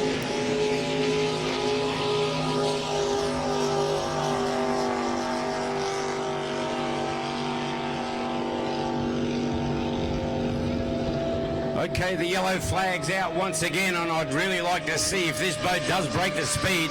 Don't forget, as we mentioned, 105 locked-in speed. Gussie Beavers, he's been now relegated back through the pack.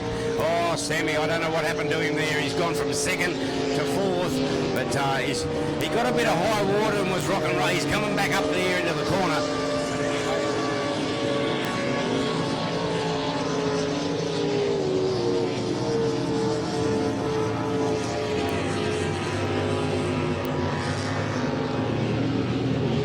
To the northwest of us now, we've got a bit of a dark cloud coming through, so hopefully we don't get too much rain. I think there might be a light shower, Sammy.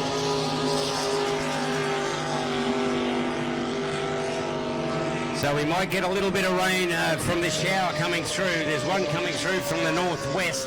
Hopefully it's the 1 or 3 mil that we're expecting, and then it'll blow away because we don't want to have too much water.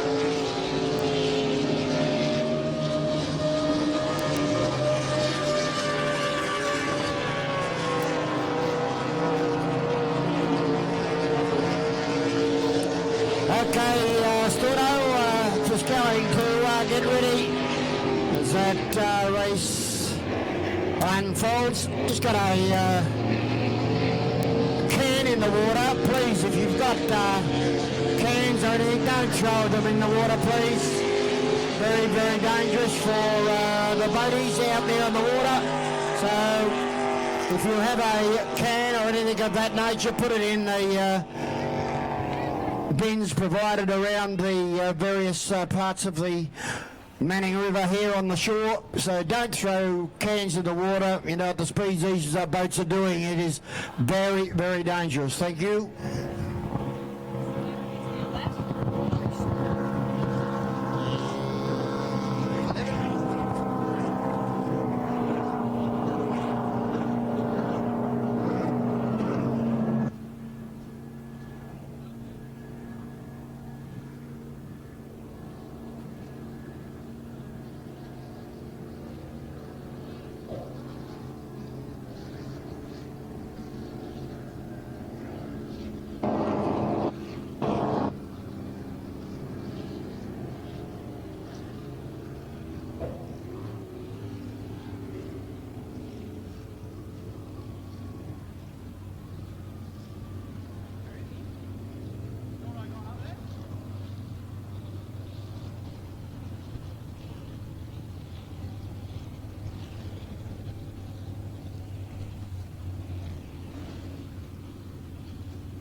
Okay, boats on the water for 10A, the elimination heat of the NSW Council Superstock.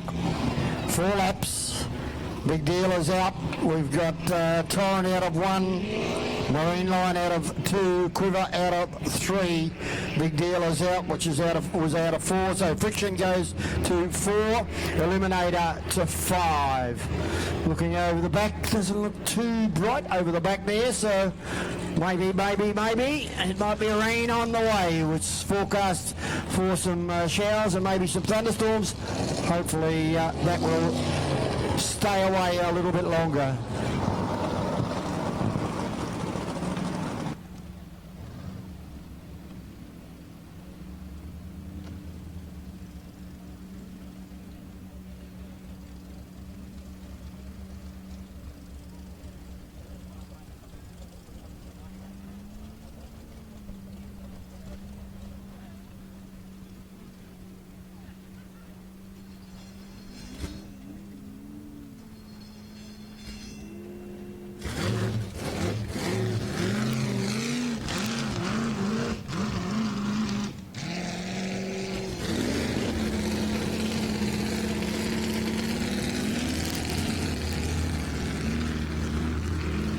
Okay, boats on the water. There's Eliminator going up, Friction is going up. Marine Line, Tyrant, and Quiver.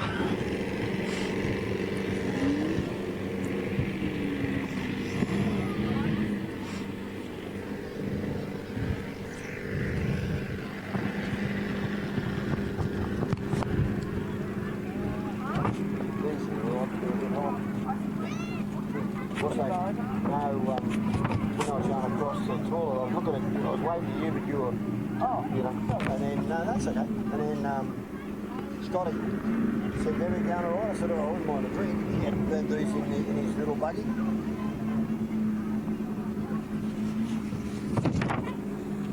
A little bit, but not much. Right. Who's that? Is it you?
Okay, about to come down.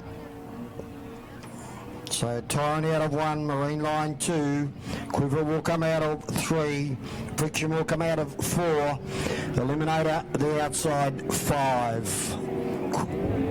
Big deals are scratching. New South Wales Council Superstock elimination heat for the 105s, 4 laps.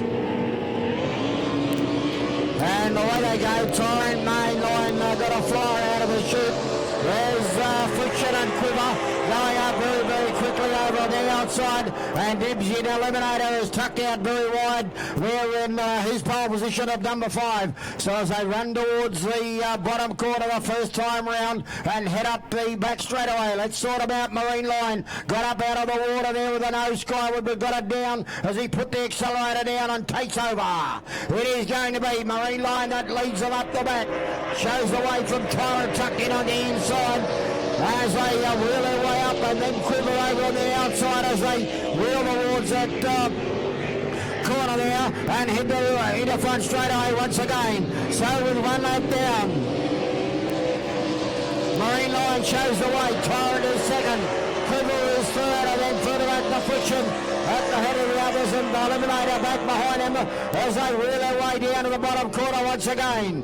The race is on in earnest with racing 2 here at the moment as it's Tyrant the inside, Marine Line the outside. Tyrant got in a bit of trouble, buttoned the power off, allowed Marine Line to get away 3 or 4 now, up the back straight away. That boat sitting beautifully on the water. Tyrant jumped out of the water. Then further back in the field at the head of the others is Quiver, and further back the Friction back behind them as they run the top corner once again. Into the front straighter, they'll get 2 down and 2 to go. And the Marine Line got the boat high and dry out again, but buttoned it off.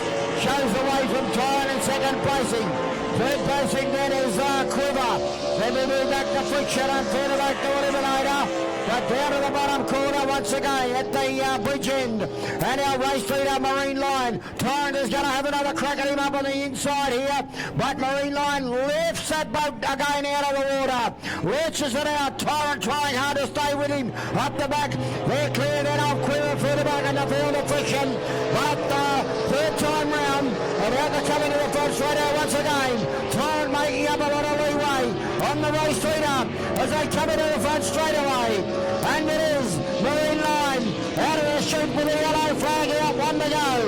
It's Marine Line from Tyrant, from Quiver, further back in the field, the Friction, and Eliminator back at the tail, but Main Line's got away a little bit down towards the bottom corner. What can Tyrant do? Trying hard to stay up on terms with him. 2 away. They're clear of Quiver and then Friction. Up the back, Marine Line again got out of the water. Coming out of the chute. Tyrant is trying to come back up into the breeze. Up the back straight away they go towards top corner. It's Main Line from Tyrant, from Quiver, from Friction and then Eliminator. Looks the way they're going to finish. As they head to the top corner the last time. Oh, Tyrant, a big, big fireball out the back of that boat. And it is all the way from Main Line. So Main Line goes through, takes the checkered flag. Clear of second placing then will go to Quiver. Third placing will go to Friction. And further back in the field to Eliminator. But a big shot of flame out the back of Tyrant. Hopefully nothing too serious, and he has stopped at the mid-corner, top corner there at the top end of the circuit. So it's a bit unfortunate because he was going well, but a good win to Main Line.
Okay, event number 11 is the New South Wales Council Eastway Unlimited Inboard.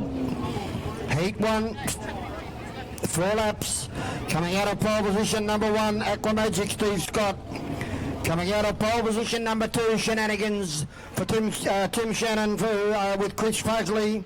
Coming out of pole position number 3, GP1, Grant Harrison. Unfortunately, Explicit is out, and Turn It Up is also out. So 3 starters. That will be followed by the Unlimited Outboards. GBR out of 1. Speed and Leisure was to come out of 2, but I think will be an on-starter. Octane Racing 3. Blue Water Trailers 4. 117 Motorsport 5. And the man himself, Drought Breaker of Mark Staunton, will come out of 6.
Okay, Shenanigans, Chris Pugsley out on the water. Aquamagic Steve Scott goes out.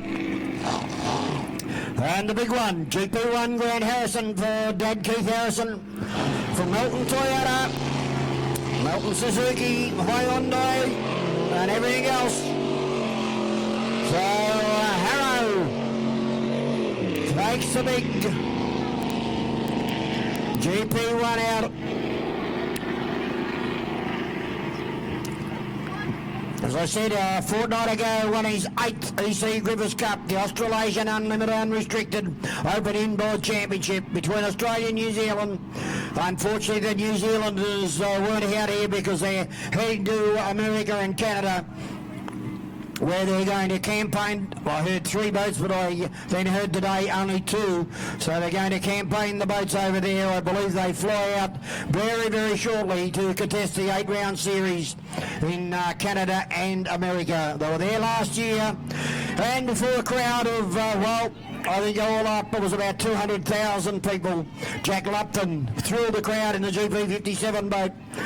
Won the event, but then was disqualified for jumping the start by 8 inches. They don't have a start boat with a white flag. They go on the clock.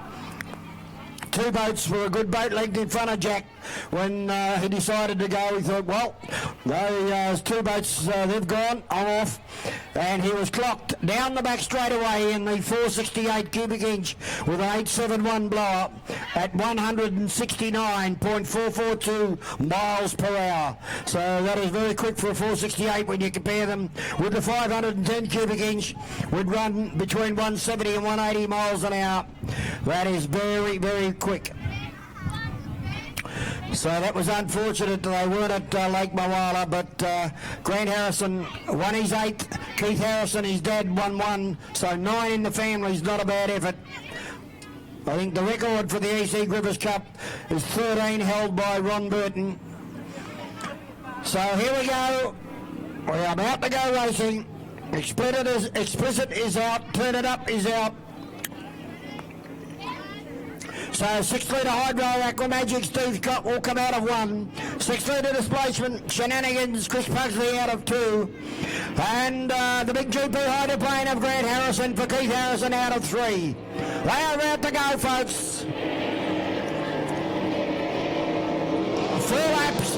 And the rooster tail of the big GP Hydroplane says go, go, go. And away goes.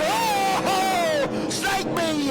He got a bit of a snake there. I don't know what happened. Whether he may have slipped the hand off the steering wheel. But Harrow goes down to the beach corner the first time round. And there is the flying machine out very, very wide. Pugs is trying to get away out of the wash of this big GP Hydroplane because 4 laps, 2 laps, it'll be ball up at both corners.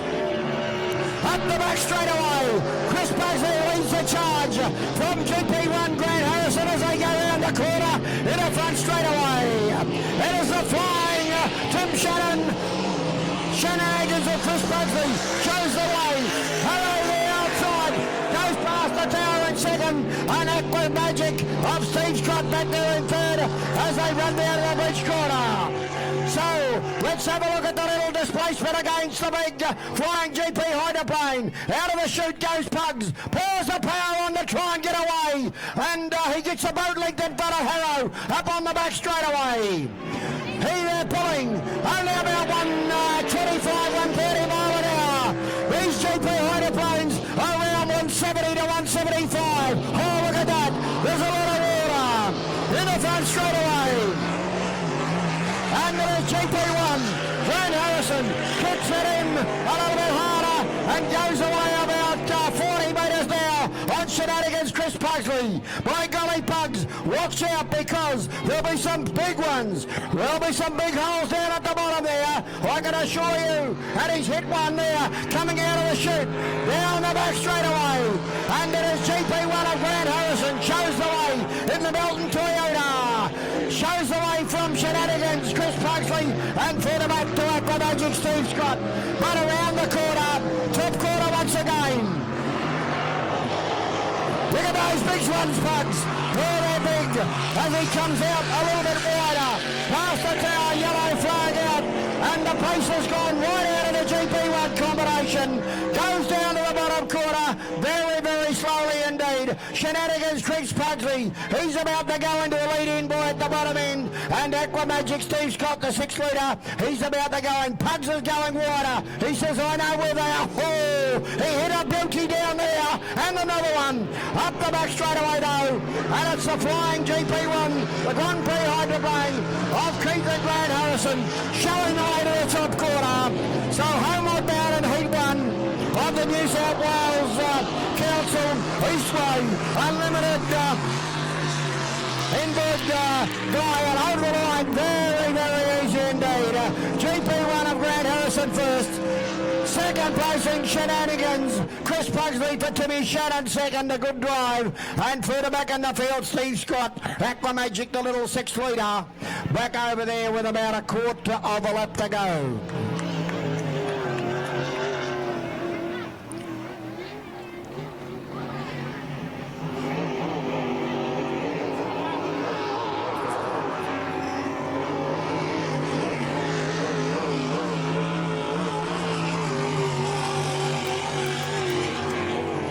There goes Scotty just going through,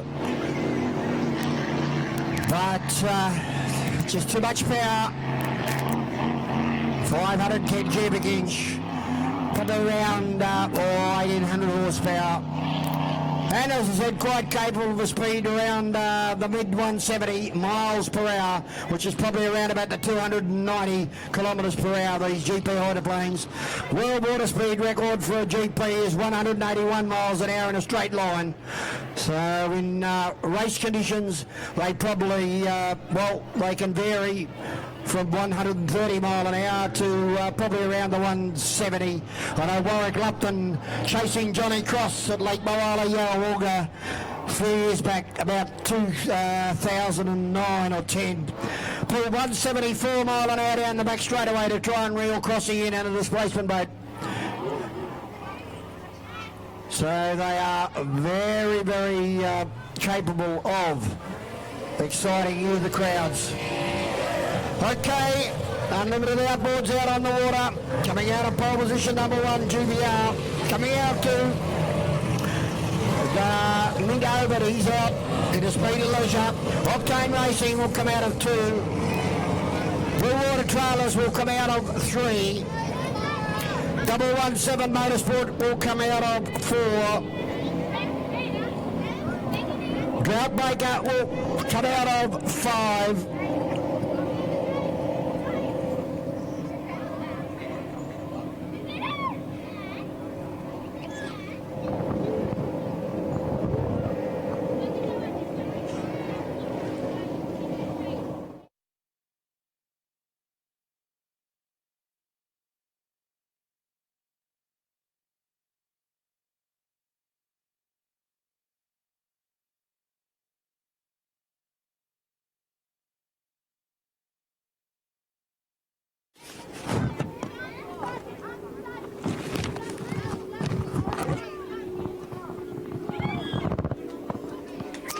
And the one that I missed there was Zabara coming out of pole position number 6.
Okay, about to come down.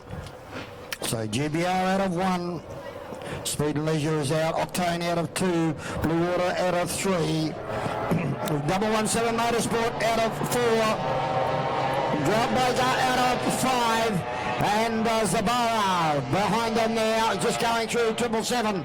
So away they go down towards that breach corner the first time round. Let's have a look at them as they come swing through out of the chute. Is it? It is, I would say, GBR. Greggy Banks going up the back straight away. The boat sitting beautifully on the water and running very, very nicely indeed. Blue Water Trailers of Warren Golding up there in second placing at the moment. Third placing Octane Racing over on the inside. 117 Motorsport over on the outside of him there. And then further back in the field, the Drought Breaker, Marky Staunton at the head of the others. But our race leader, Greg Banks, has gone through. Blue Water Trailers right behind, about 6 or 7 away. Octane Racing there, and then the 117 Motorsport over on the outside, Mark Staunton, and in the Drought Breaker. And further back in the field then, then is Shane Fountain and the Zabara 777, or ZZZ as they say over in Canada, United States. Up the back straight away to the top corner once again, and it is still Gringy Banks showing the way out in front. This beautiful prepared Malcolm Jamison Hull sitting on the water nicely, lifts it up to get the air in underneath, and away she goes once again down the front straight away. From in second placing, Blue Water Trailers of Warren Golding, you see, goes through there. Then further back in the field, but ice of Matty Peck over on the inside, Octane Racing, 117 Motorsport of Clyde Canal. The yellow, blue, the orange, blue and white, and further back in the field, the Groundbreaker, and back behind them, we've got Zabara somewhere around the course. As our race leader comes up towards the top corner with the checkered flag at the ready. He's going to be a very, very good win here out of pole 1. And GBR, Greggy Banks is about to go to the line. Goes through. First placing. Second goes to Blue Water Trailers of Warren Golding. Third placing, still that dice going on. Octane Racing, Matty Peck on the inside. On the outside is... the 117 Motorsport of Clyde Canal not going to hold on there though, and it'll go to Matty Peck third. So it's a 117 Motorsport fourth. Then we move back to Groundbreaker Mark Staunton further back in the field. And unfortunately, Zabara, Shane Fountain, somewhere along the line, down at the bridge corner, I would say, has failed to complete the course.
Okay, Sammy, getting ready now. This should be a big one because it's the first chance we've seen the blown displacements up against a couple of aeroplanes. And out of pole 1, we've got She's a Culprit. Had a win this morning, Sammy. I missed it. We were tied up in the pits. But She's a Culprit, Dean Barry, in 1. Out of 2, well, there's a scratch in there. So out of 2 looks like the chase. And on the outside, Miss Tina Breeze, Wayne Smith, as the shower just comes in. Can't be a shower in a drought.